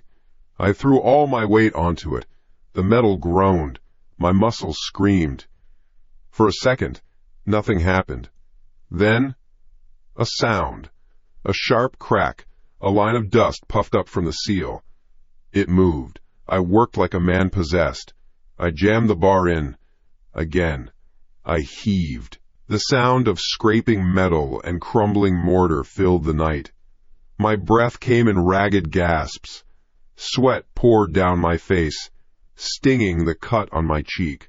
I worked one side, then the other, leveraging a bigger gap each time. An inch. 2 inches. The slab wasn't just a lid. It was a plug. Finally, with one last, desperate shove, the seal on one side broke completely. The heavy slab tilted, one edge scraping down into the dark opening with a deep, grinding roar. It stopped, wedged at an angle, leaving a black, gaping crescent, an opening. I dropped the crowbar. It clattered against the stones. I was on my hands and knees, panting, staring into the dark. The smell that billowed out was overwhelming, a thick stench of stagnant water and old death. I fumbled for my phone, my hands shaking so badly I almost dropped it. I turned on the flashlight. I leaned over the edge. I pointed the bright, white beam down into the hole. The well was deep, maybe 30 feet. The beam cut through the blackness. The stone walls were slick with green slime. At the bottom, it was mostly dry. A mess of black mud and a thick carpet of rotten leaves. And something else. Something white. I held the light steady. My heart stopped. It wasn't a trick of the shadows. It was bone, a rib cage, impossibly small. The delicate curve of a skull, half buried in the muck.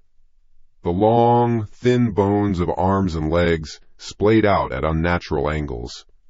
It was a skeleton, a child's skeleton.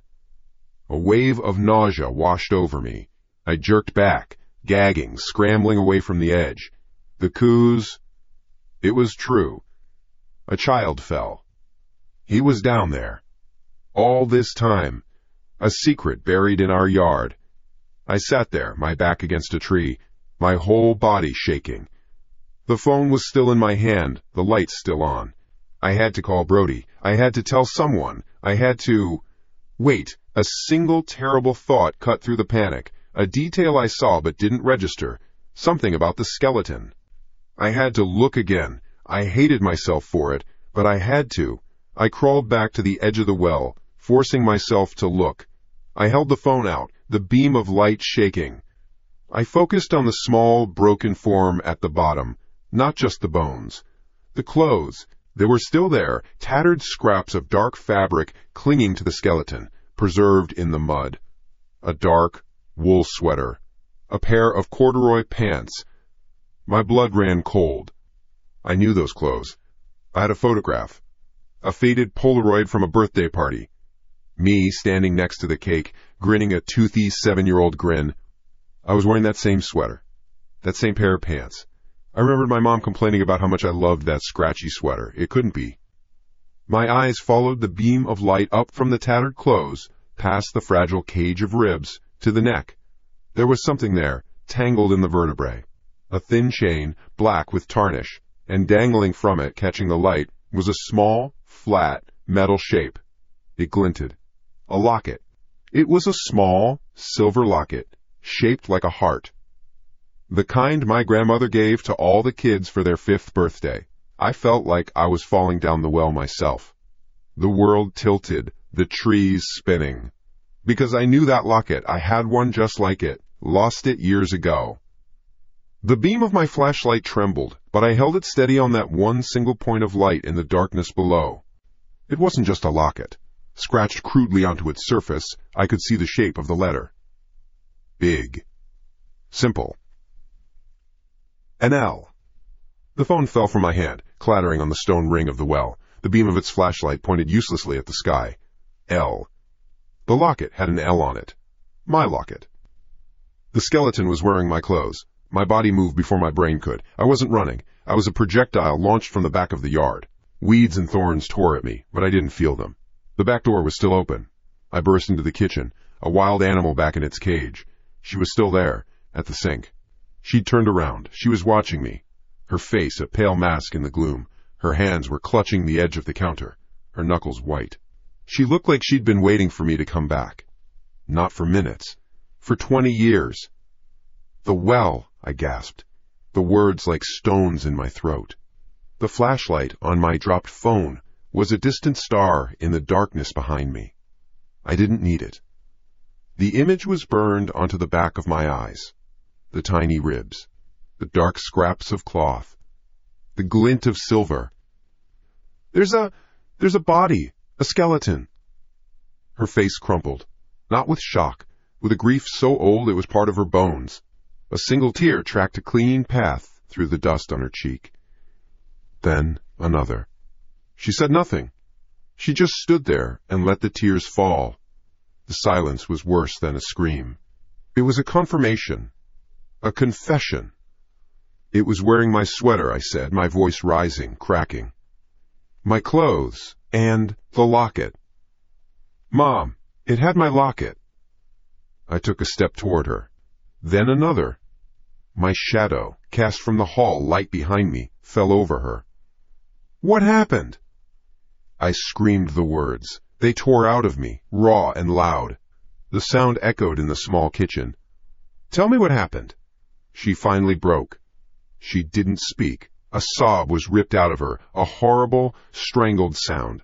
She slid down the front of the cabinets, her legs giving out, and huddled on the linoleum floor. She wrapped her arms around her knees, rocking back and forth, her weeping the only sound in the house. I stood over her, my chest heaving, every part of me vibrating with a mix of terror and rage. I waited. I had all night. I had my whole life. Finally, the weeping subsided into shuddering breaths. Her voice, when it came, was a rustle of dead leaves, a whisper meant for the floorboards. "You had a brother, Leo." The world tilted. The floor seemed to drop away from my feet. I grabbed the back of a kitchen chair to steady myself. The wood felt slick in my sweaty palm. "What?" "A twin," she whispered, her face buried in her knees. "We named him Pip." Pip. Not an imaginary friend. Not a ghost. A person. A brother. My brain refused to accept it.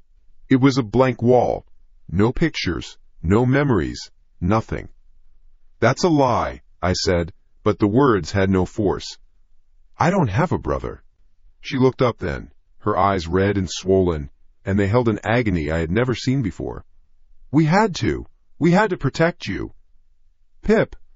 He wasn't well. From the start. Even when he was a baby, there was something wrong. The doctors said it was a problem in his brain. Things didn't connect right." She talked, and the kitchen began to shrink around me, the walls closing in. "He didn't talk much, but he got angry, break things, throw things. He hurt the neighbor's cat once. Badly. Your father, Mark, he wanted to send him away. To a home, a special school. I couldn't do it. He was my son, our son." Her voice broke again. "We decided to keep it a secret. This was a small town. We told everyone I'd had a miscarriage. That there was only one baby. It was easier. We thought we could handle it. We thought we could fix him." She wiped her eyes with the back of her hand, a child's gesture. "And you?"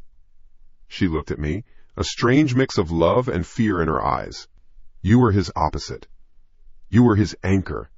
When you were together, he was calmer. He followed you everywhere. He mimicked you. Wore your old clothes when you grew out of them. He loved you. But he was jealous too. So jealous. He wanted to be you." The air was thin. I couldn't get enough of it into my lungs. The whisper in my head. The face in the mirror. "Let me out, Leo. It's my turn. It wasn't a monster. It was my brother, a brother I didn't know existed. A brother who had been locked away in the memory of this house." "The accident," I breathed. She nodded, her gaze dropping back to the floor. "That day! You were both 7. I told you both not to go near the well. 100 times. I was inside, just for a minute, just putting laundry away." She squeezed her eyes shut, as if replaying the moment.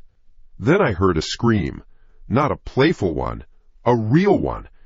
I ran out the back door as fast as I could. She stopped. The silence stretched. I could hear my own blood pounding in my ears. "What did you see?" I demanded. "Mom, what did you see?" "I saw you," she said, her voice flat.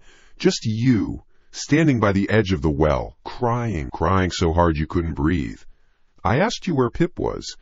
You just pointed down. You just kept pointing down into the well and screaming." The kitchen chair I was holding slipped from my hand and clattered to the floor. "We called the sheriff. The fire department. They came. They looked. For hours. They said he must have fallen, that it was a tragic accident. And you were in shock. The trauma of it, your mind just shut it down, erased him, to protect itself. The doctors said it was a kind of amnesia. They said it was for the best, that it was a mercy. A mercy. They buried my brother twice, once in the ground and once in my head. The whispering friend in the empty room. The boy I drew in my notebooks. It was my brain, desperately trying to hold on to something it had been forced to forget. It was the ghost of a memory. "So I was there," I said, the words numb on my tongue. The pieces were slotting into place, forming a picture of unbearable horror. "I was right there when he fell." I sank to my knees. The hard tile was cool against my skin. The strength was gone from my legs. It was all gone. My whole life, my entire identity, was built on a lie. A lie to protect me. But it didn't. It just left me alone in the dark with a ghost I couldn't name. I wasn't just the boy who saw something awful. I was the boy it happened to. I was the survivor, the one who walked away while his brother fell into the dark. The guilt was a physical thing. A black weight that settled in my chest, crushing the air from my lungs. I had let my brother die. A brother I couldn't even remember, but a brother all the same. I was the reason he was gone. And a voice, clear and cold as the water at the bottom of the well, echoed in the sudden silence of my mind. "Now you know." It was Pip. Not the playful whisper of childhood. This was something else. Vicious. Triumphant. "You stood there. You watched. You let me fall. Now you know what you are." "No!" I choked out, covering my ears, but the voice was inside me. It was everywhere. "You're a murderer, Leo." I doubled over, a raw, guttural sob tearing from my throat. It was true. God, it was true. I killed him. I was a monster. I was a 7-year-old killer. My mother crawled across the floor toward me, her hands outstretched. "Leo, no. It was an accident. It wasn't your fault. You were just a child." But her words were just noise. The truth was screaming in my head. The truth was a pile of small bones at the bottom of a hole in the ground. The truth was that I had lived and he had died. I was on my hands and knees on the floor, my world reduced to the cracks in the linoleum, my mind a howling vortex of guilt and a voice that laughed at my pain. It was over. The fight was over. He had won. Through the storm in my head, I heard my mother's voice again. It was different now, softer, closer. A secret she was sharing only with me. A final nail in the coffin. She was right beside me, her breath on my ear, and she whispered the last, terrible part of the story. "But I never saw his body, Leo." I froze. "They searched," she breathed, the words barely audible. "For 2 days. They lowered ropes. They lowered lights. They never found him. They never found anything." The silence in the kitchen was a physical thing. It pressed down on me, heavier than gravity. My mother's words echoed in the space where the clatter of the falling chair had been. They never found anything. The floor was cold, the cheap linoleum pattern, a meaningless swirl under my shaking hands. My own breathing sounded loud, foreign. I was here, on my hands and knees in my childhood home, but I wasn't in my body anymore. I was somewhere else, a cold, dark place. A well. My limbs moved on their own, stiff and clumsy. I pushed myself up, using the counter for support. My mother was still huddled on the floor, a small, broken shape in the dim light. She didn't look at me. Her gaze was fixed on something 1,000 years away. They never found him. So what was down there? What was that small bundle of bones wrapped in my old sweater? If it wasn't Pip, then who? The question was a hook, and it pulled me from the kitchen. I walked. I don't remember deciding to. My feet just carried me, one in front of the other, through the archway and into the living room. The room smelled of dust and old grief. It was a museum of a life I thought I knew. On the mantelpiece, above the cold bricked-up fireplace, was a framed photograph. It was the only one. Mom, Dad, and a 7-year-old me. We were on the front lawn, the old oak tree huge behind us. Dad had his hand on my shoulder, a stiff, awkward smile on his face. Mom was hugging me. Tight. Too tight. She was smiling at the camera, but her eyes... I'd never seen it before. Not really. I stepped closer, my reflection a ghost on the glass. She was smiling, but her eyes were looking just past my left shoulder, at the empty space beside me. A space just big enough for another little boy. There was a desperate, pleading look in her eyes, a silent message aimed at something I couldn't see, something the camera couldn't see. She wasn't just hugging me. She was holding me in place. She was using me as a shield. Or a wall. My stomach turned. The truth wasn't a relief. It was a new kind of prison. Pip wasn't a ghost of a memory. He wasn't erased. He was just gone, fled, hidden. And something else, some poor forgotten child, was left in his place at the bottom of that well. Who else had vanished in this town all those years ago? Me. A sudden, jarring sound sliced through the quiet. My phone. It was ringing. The sound was obscene in the dead silence of the house. I fumbled for it in my pocket, my fingers clumsy. The screen lit up the darkness of my palm. The caller ID read, MOM. I froze. My blood ran cold. I could hear her. I could hear her in the other room. The faint rustle of fabric as she shifted on the kitchen floor. A soft, wet sniffle. She was right there, 20 feet away. The phone kept ringing, insistent, demanding. My thumb hovered over the screen. This was impossible. A sick joke. But the whispers, the face in the mirror, the bones in the well, the rule book had been thrown out. Hesitantly, I swiped to answer. I raised the phone to my ear. My hand was trembling. Hello? I whispered. The voice on the other end was my mother's, but it was a version of her I had never heard. It was thin, shredded by sheer terror. Leo? Oh God, Leo, help me! It was her. The pitch, the cadence, everything. But it couldn't be. From the kitchen, I heard a distinct sound, the scrape of a wooden chair leg against the linoleum. She was getting up. Mom? I said into the phone, my eyes locked on the kitchen doorway. Leo, listen to me, it's in the house, the voice on the phone shrieked, breaking into a panicked sob. It got in, Leo. It's pretending. Don't trust it. For God's sake, run. It's in the... The line went dead. Silence. The hum of the refrigerator. The pounding of my own heart in my ears. This wasn't a memory. This wasn't guilt. This was real. This was happening now. Pip wasn't a whisper in my head. He was here. He could use things, manipulate things. He could mimic my mother's voice down to the last, terrified gasp. Leo? My real mother's voice. From the kitchen. It was calm. Quiet. All the grief and panic from moments before was gone. Wiped clean. I didn't answer. I stood rooted to the spot in the center of the living room, a man caught between two impossible realities. One was screaming at me to run, the other was waiting for me in the kitchen. My legs made the choice for me. I had to see. I walked toward the kitchen doorway, one slow step at a time. The floorboards didn't creak. The world seemed to be holding its breath. I stopped at the threshold, my hand braced on the frame. She was there. My mother. Standing at the counter, her back to me. She was perfectly still. In her right hand she held an apple. In her left, she held my father's old butchering knife. The blade was long and heavy, freshly cleaned. It gleamed under the single, bare bulb hanging from the ceiling. She was humming, a little tune I didn't recognize. The sound was low and sweet, and it made the hair on my arm stand up.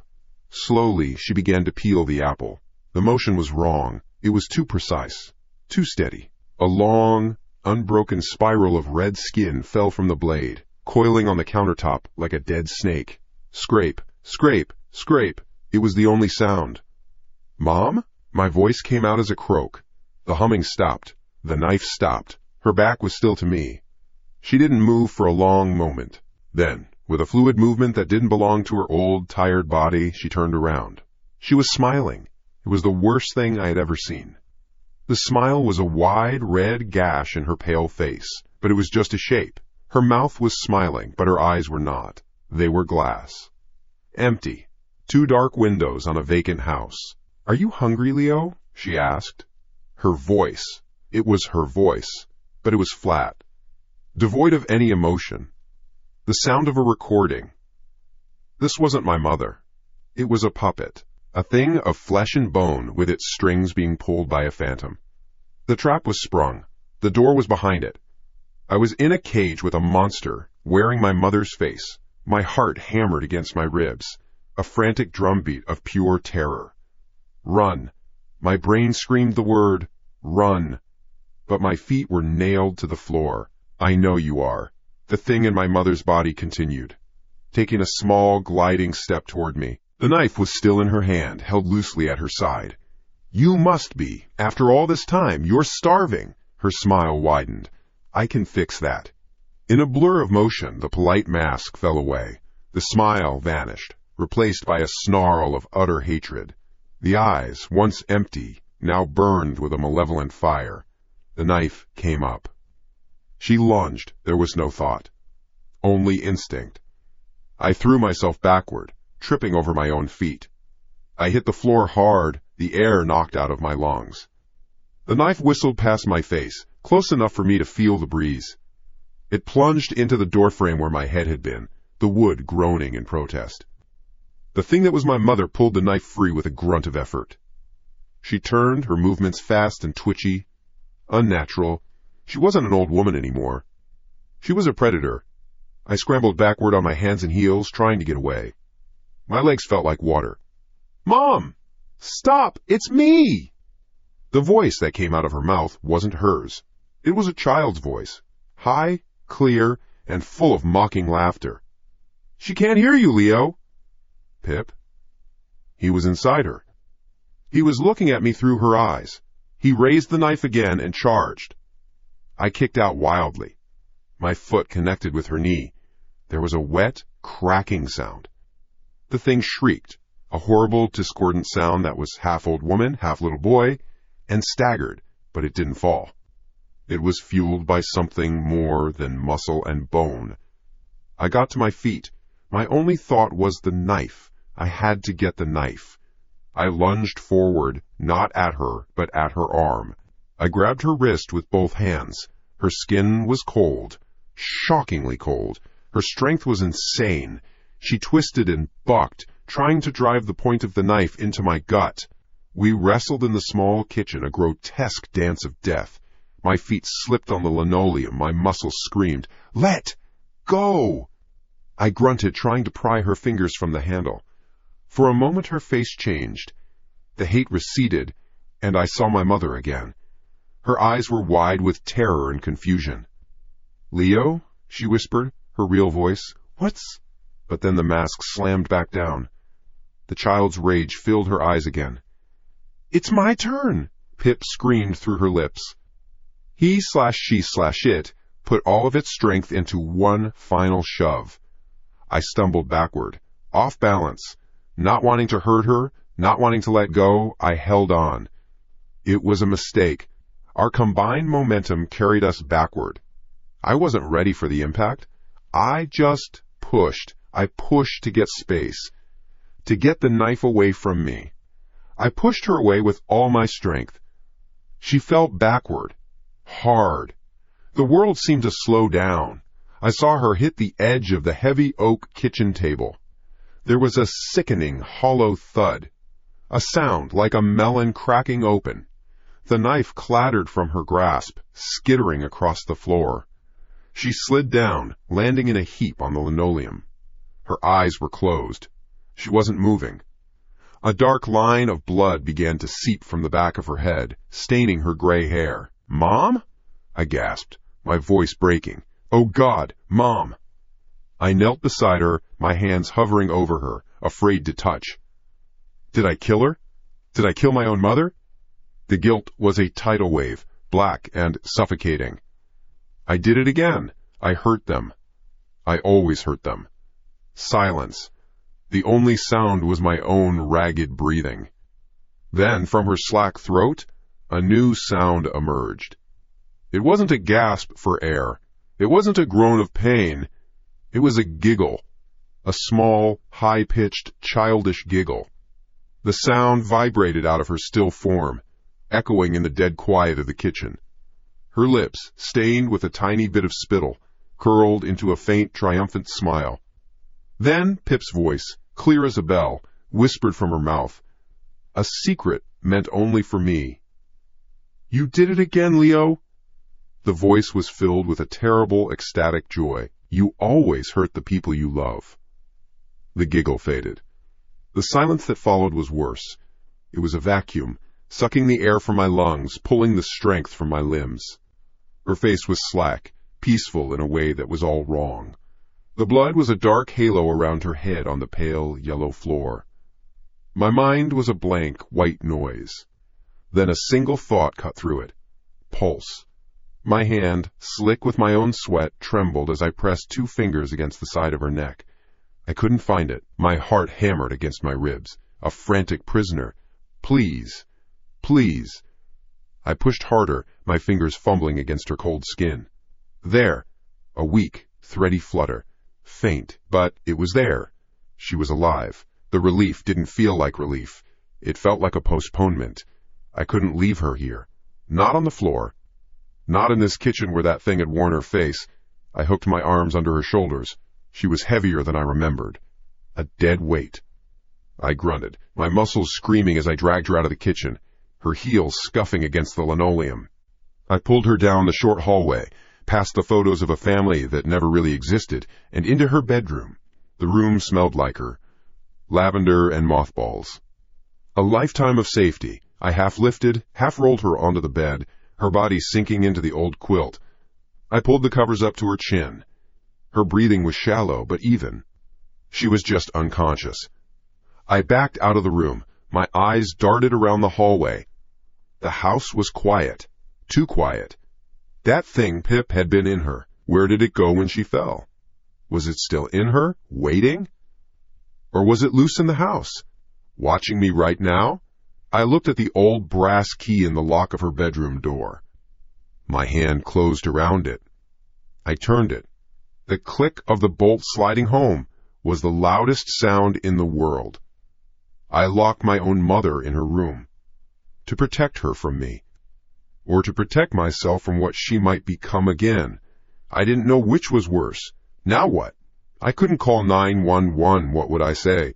My childhood imaginary friend possessed my mom and tried to kill me, so I pushed her and she hit her head. They'd lock me up. The police report on the well would look like the beginning of a psychotic break. The gaslighting was complete. I was alone, trapped in this house with it. My eyes drifted upward, toward the ceiling. The attic. There was a thin rectangular outline in the hallway ceiling, a pull cord dangling from its center. The attic door. Ever since I was a child, that door was forbidden. It's just full of old junk and insulation, Leo, Mom would say, her voice a little too sharp. There's nothing for you up there. It's not safe. I had never questioned it. It was just one of Mom's rules. But Pip was a secret. The well was a secret. The boy who wasn't Pip was a secret. This whole house was built on secrets. And the biggest ones are always kept in the highest, darkest places. The answer had to be up there. I had to know. The pull cord swayed gently, a silent invitation. I dragged the hall chair under the opening. My shoes scraped against the worn fabric as I climbed onto it. My fingers wrapped around the dusty cord. I took a breath and pulled. The door didn't budge. I pulled again, harder, putting my weight into it. It was stuck fast. Not just stuck. It felt locked. Bolted from the other side. That was impossible. I yanked with both hands, grunting with the effort. A fine shower of dust and paint chips fell into my eyes. The hell with this. I jumped down from the chair. I went to the hall closet, fumbling through my father's old, heavy tools. I came back with a crowbar. I climbed back onto the chair, wedged the flat end of the crowbar into the seam of the door, and pushed. The wood groaned. I pushed harder, my arms shaking. The frame splintered. With a final, explosive crack, the lock gave way. The heavy door swung down, a set of folded wooden stairs falling with it, crashing into place with a bang that echoed through the house. Dust filled the air, thick and ancient. The smell that wafted down was wrong. It wasn't just dust and dried-out wood. It was sour. Stale milk and filth. My phone's flashlight cut a sharp beam into the darkness above. I climbed the rickety stairs, each step creaking in protest. My head rose through the opening, into the attic. And I stopped. This wasn't an attic. It wasn't a storage space full of old junk. It was a bedroom.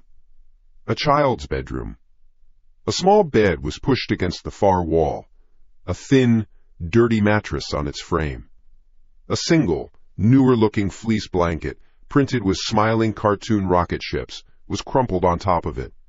In the corner stood a small wooden desk and chair. Dust coated everything in a thick, gray blanket, but the scene was clear. This was a room someone had lived in. but the windows were boarded up from the inside. The only light came from my phone and a single, bare bulb hanging from a wire, a pull string dangling just out of reach. There were no toys, no posters. Just the bed, the desk, and in the corner opposite the bed, a 5-gallon plastic bucket. Signs of life. Recent life. Next to the desk were 3 empty 1-gallon plastic jugs of milk, the kind you buy at a convenience store. Their expiration dates were from 2 months ago. Next to them was a half-eaten box of cereal. Someone had been living here, or been kept here. The heavy bolt on the outside of the door wasn't to keep people out. It was to keep someone in. My light beam swept across the walls, and my blood went cold. The walls were covered in drawings, hundreds of them, scrawled in crayon, marker, and what looked like charcoal from a burnt piece of wood. They weren't the drawings of a happy child. My light lingered on the first one I could make out clearly. 2 stick figures at the edge of a circle. One figure was pushing the other one in. The well. It was a drawing of the well. I moved the light. The next drawing showed a small house. Inside, 2 larger stick figures were asleep in a bed. A smaller stick figure stood beside them, its arm raised high. In its hand was a triangle shape. A knife. My heart was a fist in my chest. I swept the beam across the wall, a frantic, jerky motion. The images flew by. A stop-motion movie from hell. A stick figure of a cat with X's for eyes. A drawing of a car on fire. And then I saw it. I saw me. A crude figure with brown hair, labeled Leo. In the drawing, I was tied to a chair. Another, smaller figure, labeled PIP, was standing in front of me, holding a pair of scissors near my eyes. I stumbled back, my foot catching on something. I looked down. A pile of comic books. Old ones, from when I was a kid, but they were defaced. On the cover of a Superman comic, Superman's face had been violently scribbled over with a black marker. On an Archie's comic, Betty and Veronica had their eyes scratched out. This wasn't a bedroom. It was a cell. A cage for a monster. A monster my parents had hidden above our heads my entire childhood. But the milk jugs were new. The blanket was new. He was here. He came back. Or he never left. My parents, were they bringing him food? Were they keeping their monster son locked in the attic all these years? And the thing that attacked me wasn't a ghost, but my own brother? Balastrian. Balastrian? No, that didn't make sense. The whispers. The phone call. The way it took over my mother. This wasn't just a disturbed person. It was something else. Then I heard it. Scrap. Scratch. Scratch. Scratch. The sound was coming from the closet. A small, child-sized closet built into the eaves of the roof. I froze, my light beam fixed on the simple wooden door. The scratching stopped. Silence. I held my breath, straining to listen.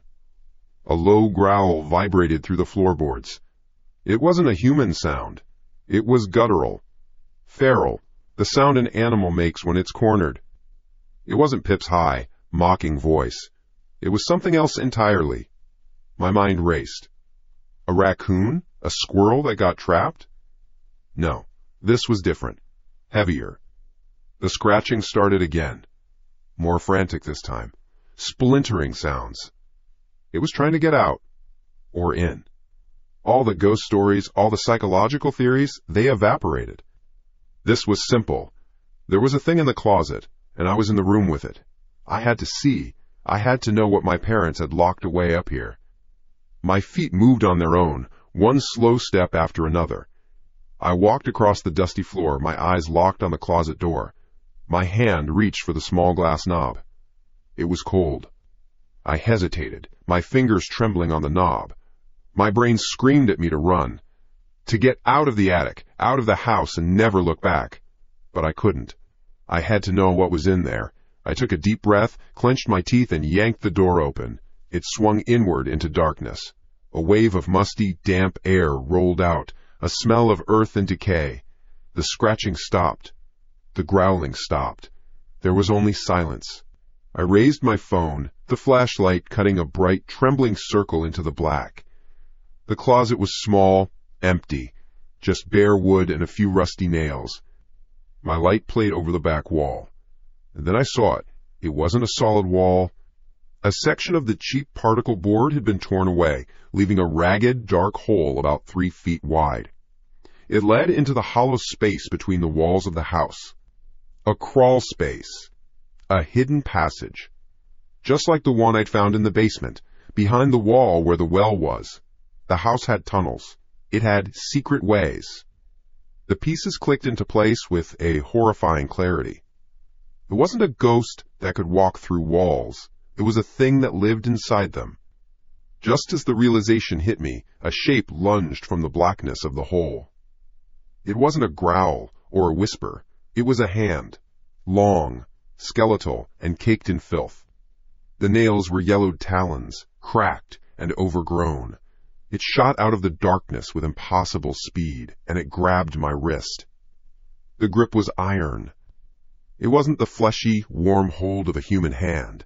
It was a claw of wire and bone, cold as the grave. The stench hit me next, a wave of damp earth, rot and stale piss.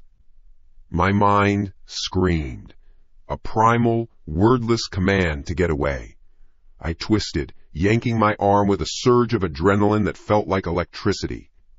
The grip held for a second longer, and I heard the dry scrape of its long nails against my skin before my wrist tore free. I fell backward, hard. I landed on the dusty floorboards with a thud that sent a jolt up my spine. My phone skittered away, its light spinning crazily across the attic, turning the room into a strobing carnival of shadows. I scrambled back on my hands and heels, kicking wildly, my gaze locked on the black maw of the closet. From the darkness within the wall, it emerged.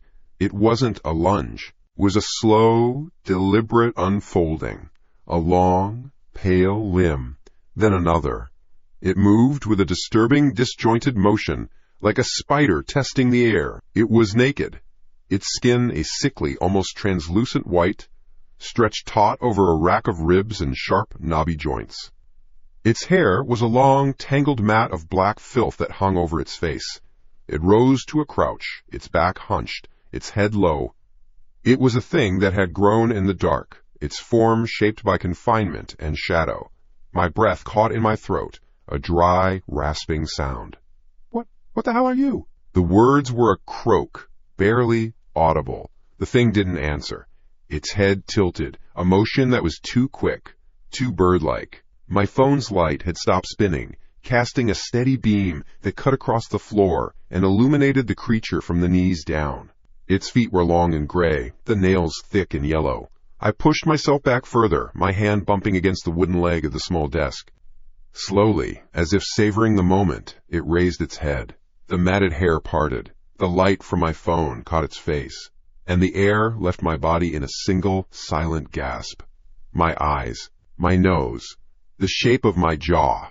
It was my face, but seen through a funhouse mirror of starvation and madness. The skin was scarred and pitted. The eyes were too large for the sockets, black and depthless, burning with a light that was all wrong. It was a nightmare caricature of me, my own face, twisted by a lifetime of darkness. It smiled, the lips pulled back from teeth that were a ruin of brown and yellow stumps, some broken, some sharpened to points. It was a predator's grin on a human mask. And then it spoke. The voice wasn't a growl. It was high, childish, and horribly, sickeningly familiar. It was the voice from my nightmares, the voice of the boy at the well. It was Pip's voice. "Hello, brother." The two words shattered me. They dismantled the world. My mind, which had been scrambling for a rational explanation, a squatter, a feral animal, stuttered and broke. The pieces of my life, memories I had taken for granted, began to rearrange themselves into a new, monstrous picture. Brother. The forbidden attic. "It's not safe for you up here, Leo." The bolt on the outside of the door. The fresh milk jugs. The cereal. They weren't keeping something out. They were keeping him in. The drawings on the wall. The stick figure pushing another into the well. It wasn't me and an imaginary friend. It was me and him. I hadn't pushed a phantom. I had pushed my brother, my mother, my gentle, loving mother. The sharp tone in her voice whenever I ask about the attic, the evasions, the lies, all these years while I was downstairs, living a life, playing video games, going to school. She was up here, climbing these stairs, unlatching the bolt, delivering food and water to the monster she had hidden from the world. Her other son. Pip wasn't a ghost. He wasn't a product of my guilt. He was real. He had always been real. A deformed, violent child she couldn't handle, couldn't bring herself to put away, so she caged him. Above my head. My entire life, he was here, listening, watching through the cracks in the floorboards, hating, growing stronger in the dark. And the thing that possessed my mother downstairs, it wasn't a spirit taking over her body. It was him. He had gotten out. He had found a way to move through the house, through the walls. He'd been in the house with us all along. The whispers, the pranks, the terror. It was all him. He was never gone. He was just waiting. And now he was free.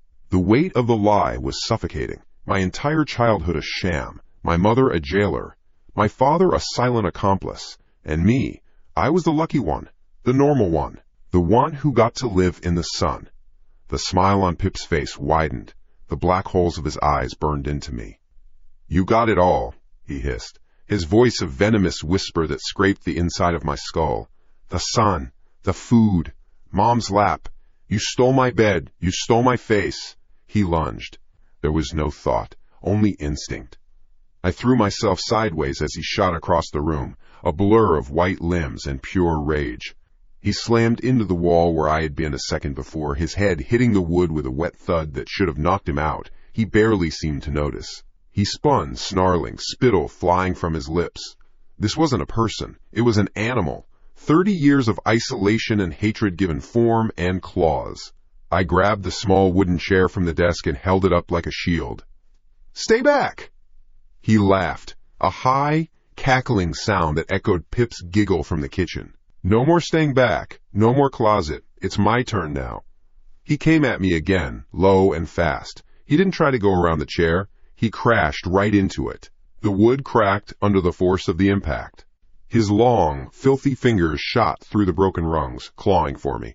I felt a searing pain as his nails raked across my arm, tearing through my shirt and skin. I yelled, kicking out, my foot connecting with his stomach. He grunted but didn't let go. We were locked in a desperate, ugly struggle. The small attic was a cage, and we were two beasts fighting for dominance. The air was thick with the smell of my blood and his sour stench. His strength was inhuman, a wiry, frenetic power born of madness. I was bigger, but he was faster, more vicious. He was fighting to kill. I was fighting to live. "I heard you!" he screamed, his face inches from mine, his hot, foul breath washing over me. "I heard you laugh. I heard you cry when you scraped your knee. Mom would kiss it. She never kissed me. She just pushed the food through the door and locked it." He shoved, and my back hit the wall. The chair splintered between us, useless. His hands were at my throat.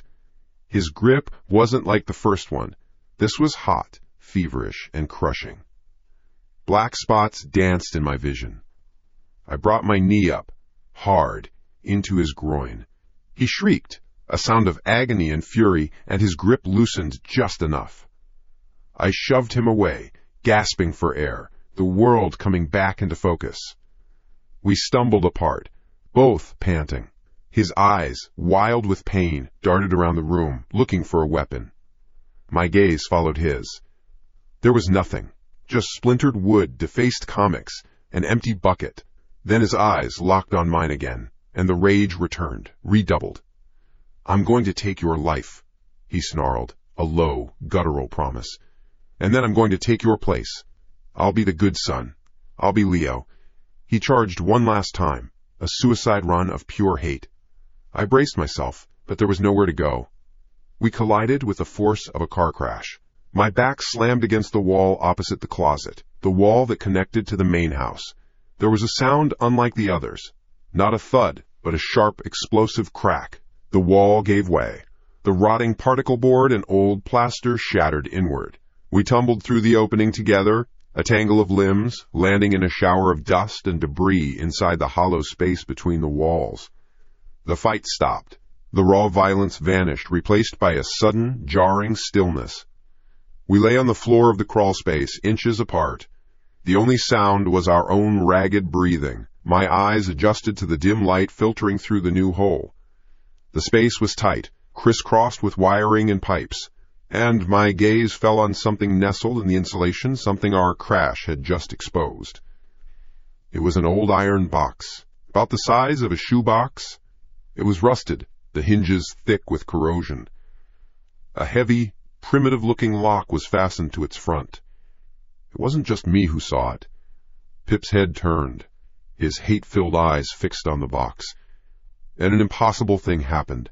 The rage on his face vanished. The feral snarl disappeared. It was replaced by something else. Something I never would have expected.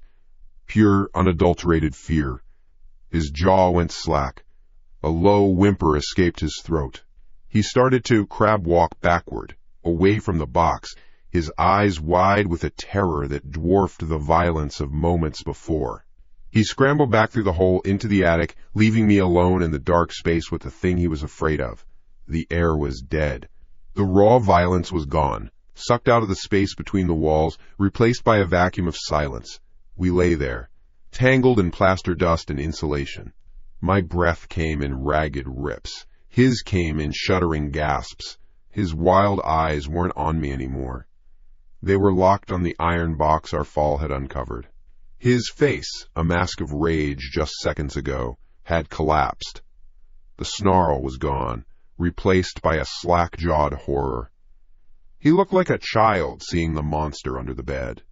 A low sound, a whimper, leaked from his throat. What could possibly scare him? For Rashton Ashtar? He started to move, not forward, but back. He crab-walked away, pushing himself with his heels and palms, kicking up dust. He scrambled through the jagged hole we had made, back into the attic, his eyes never leaving the box. He was a predator one moment and prey the next. He left me alone in the dark with the thing he was afraid of. My heart hammered against my ribs. The adrenaline from the fight was still singing in my veins, but a new feeling was crawling over it, a cold, sharp curiosity. I pushed myself up, my muscles screaming in protest. My body was a map of new pains, but my attention was fixed. The box. It was old, heavy iron, coated in a thick skin of orange rust. A primitive lock, a thick hasp and clasp, was fused shut by corrosion. It looked like it had been here forever, sleeping in the walls. I reached for it. My fingers brushed against the cold, gritty metal. Pip, watching from the hole, let out a sharp hiss, like a cornered snake. "Don't," he whispered. The word was thin, terrified. That only made me want to see what was inside more. I dragged the box toward me. It was heavier than it looked. I sat on the dusty floorboards of the crawl space, the box between my legs. The lock was a solid lump of rust. It wasn't going to open. I looked around. A piece of the shattered wall stud, a splintered length of 2x4, lay nearby. I grabbed it. I wedged the sharp end into the gap between the lid and the body of the box and put all my weight on it. The wood groaned. The metal screeched in protest. For a second, nothing happened. Then, with a loud crack, the rusted hasp snapped. The lid jumped a half-inch. A smell hit me, not the sour stench of Pip. This was different. It was the smell of dry rot, of things long dead, the smell of secrets. I hesitated one last time. From the hole, Pip watched me, his body coiled tight, ready to bolt. I lifted the lid. My stomach turned over. Inside was a collection of nightmares, the brittle, hollow-boned skeleton of a small bird. Then another, and another. A pile of them, their tiny rib cages like delicate cages. Mixed among them were teeth. Not human, yellowed fangs and molars from a dog or a raccoon. And there, Nestled in the center of the macabre pile was a small, grimy notebook. The kind kids use for school, its blue cover faded and stained. My hands shook as I picked it up. The paper was brittle, the edges soft with age. I opened it. The handwriting was a child's scrawl, big, looping letters in pencil, pressed hard into the page. Some words were misspelled. He got a red bike. I wanted a red bike. Mom said, "Be quiet. I hate him." I flipped a page. He fell and scraped his knee. Mom kissed it. She brings me food, but she don't kiss me. She locks the door. I can hear her lock it. My blood ran cold. This was Pip's. This was his chronicle of hate, written in the dark while I lived in the sun downstairs. I kept reading, my eyes scanning the childish, venomous words. Pages of jealousy. Pages of rage. He wrote about hearing me open presents on Christmas morning. He wrote about hearing my friends come over to play. He detailed every small joy of my life as a personal insult to his. Tonight, I will make the light go pop. He will be scared. Good. The power outage 2 weeks ago. The one that made Mom scream. It was him. It was all him. He wasn't just in the attic, he was in the walls. He had access to the wiring. I flipped through faster, the dry pages crackling. The entries grew darker. The childish jealousy soured into something else. I want to hurt him. I want to take his face. I practiced making my voice sound like him. Someday I will go downstairs. Then I got to the last page. The writing was different. Hectic. Rushed. The pencil had dug so deep it had torn the paper in places. It was dated. A date I knew. The date of the accident at the well. My eyes flew across the words. He found my hole to the outside. The loose board behind the shed. He almost saw me. I went to the well. He followed, shouting my name. Stupid. Stupid. Stupid. The next lines made the air leave my lungs. He did not push me. I was hiding. I jumped. I wanted them to think I was gone. Mom cried, "Good. Now she will have only me. She will feel bad and be nice to me. I can watch him be sad. I can live in the walls and watch him be sad forever." My mind reeled. A lie. The whole thing was a lie. My guilt, the bedrock of my entire adult life, was built on a lie. I didn't push him. He jumped. He did it on purpose. To punish them. To haunt me. But that wasn't the worst part. There was one more paragraph at the bottom of the page. The other boy saw me. The fat one with the glasses. Timmy. He saw me jump. He was screaming he was going to tell. He was going to ruin it. I climbed out when Leo ran for help. Timmy was still there, staring down the well. I pushed him. He fell. No splash, just a crack sound. I went back in my hole. Nobody saw.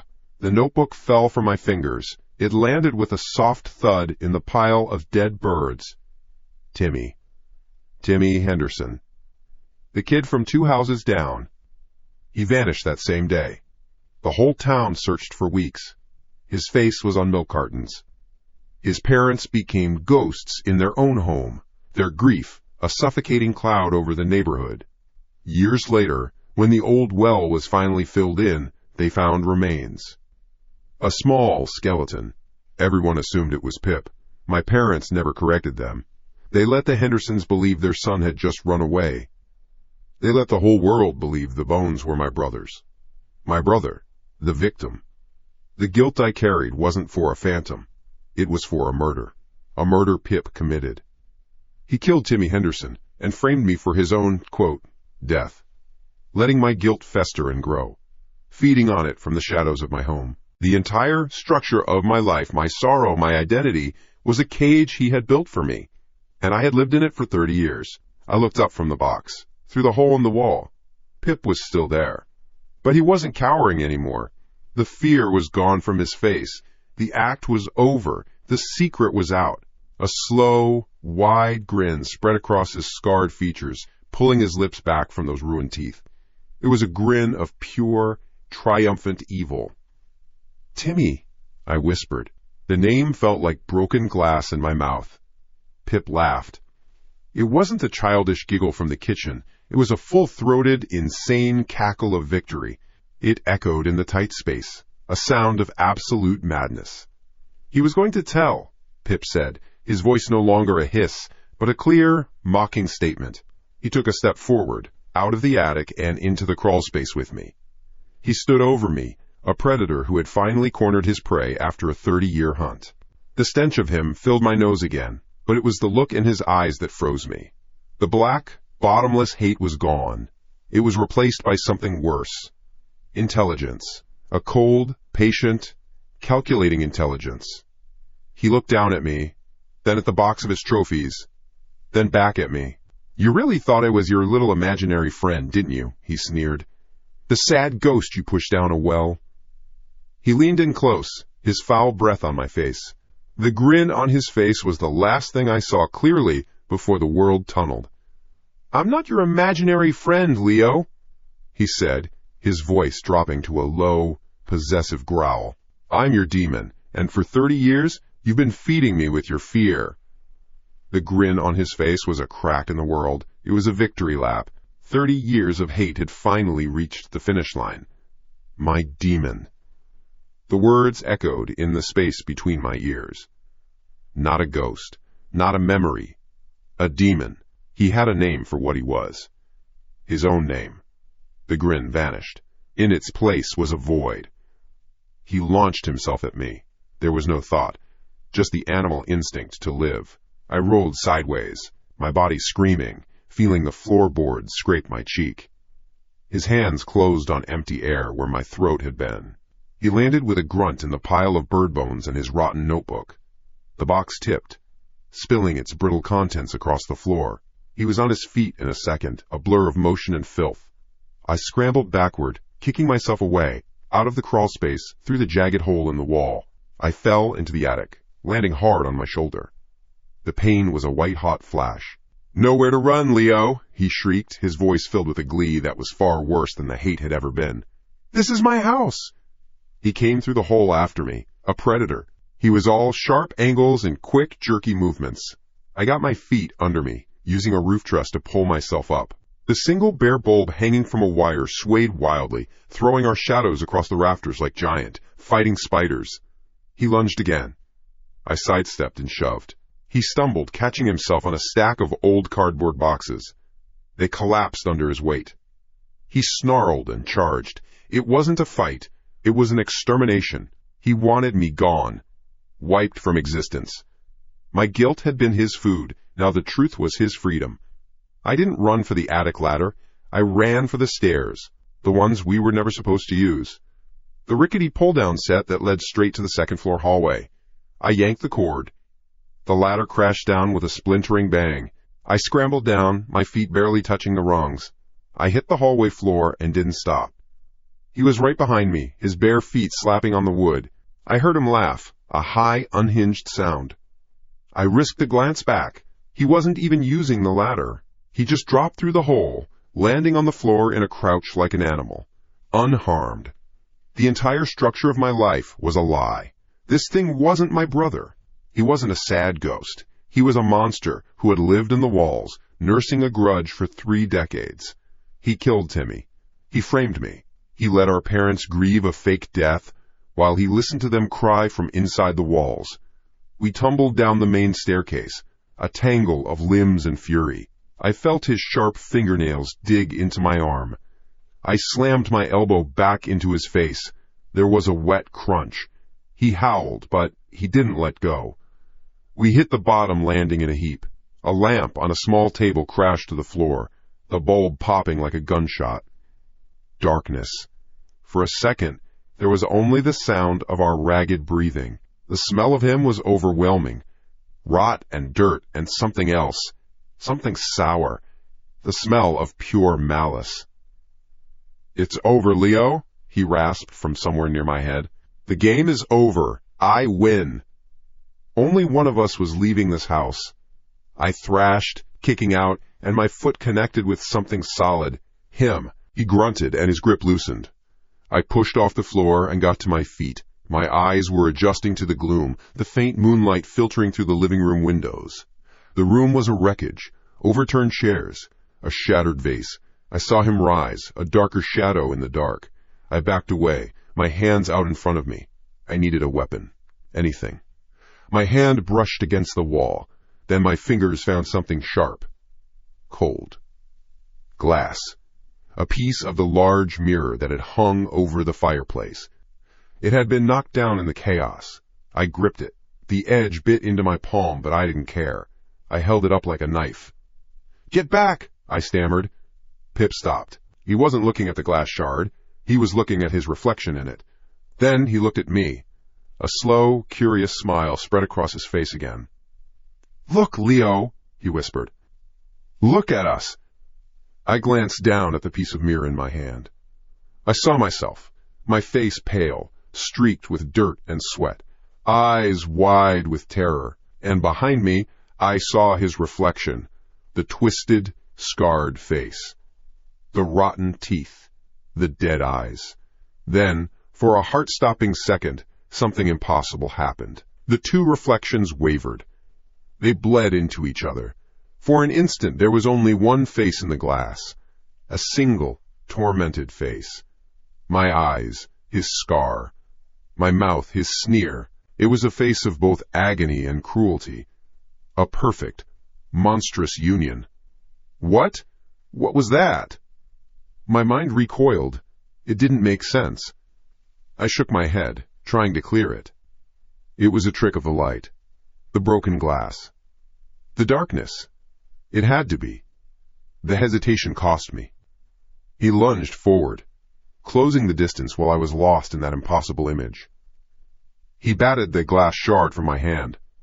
It clattered uselessly to the floor. His hands were on me, strong, wiry, stronger than a man who had lived in an attic should be. He shoved me back, hard. My head hit the wall. The world swam in a haze of gray spots. He had me. He was laughing again, a low, guttural chuckle. He started dragging me. My heels scraped against the hardwood floor. He was pulling me through the living room, toward the back of the house, toward the kitchen, toward the back door. I knew where he was taking me. The well. "It's only fair," he hissed, his foul breath hot on my cheek. "You thought you put me down there. You lived with that for 30 years. Now you get to see what it's really like." He fumbled with the lock on the back door. I kicked and struggled, but my limbs felt like lead. My head was throbbing. He got the deadbolt undone. The door swung open, letting in the cold night air and the chirping of crickets, a sound of a normal world that I was no longer a part of. He dragged me out onto the small patio. The flagstones were cold and damp against my back. And there it was, a few yards away, in the middle of the overgrown lawn, the concrete slab, the slab they'd used to cap the old well. But it wasn't flat. One side was lifted up, a dark, gaping maw exposed beneath it. He must have opened it. He must have been planning this.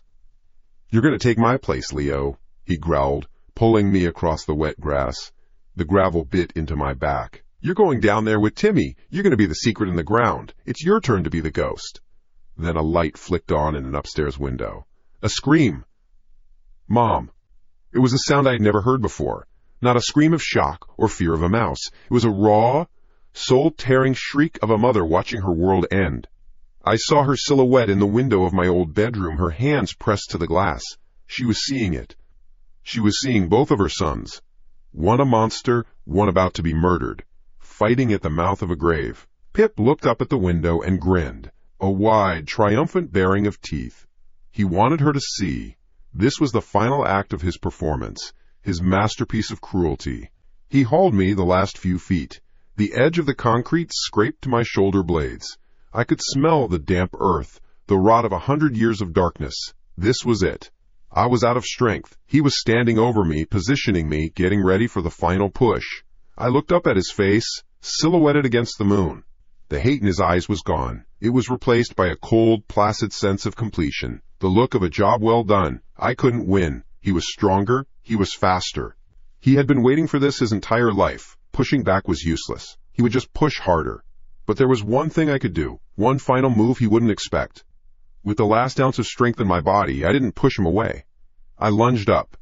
I wrapped my arms around his thin, bony torso, locking my hands behind his back. I pulled him down on top of me.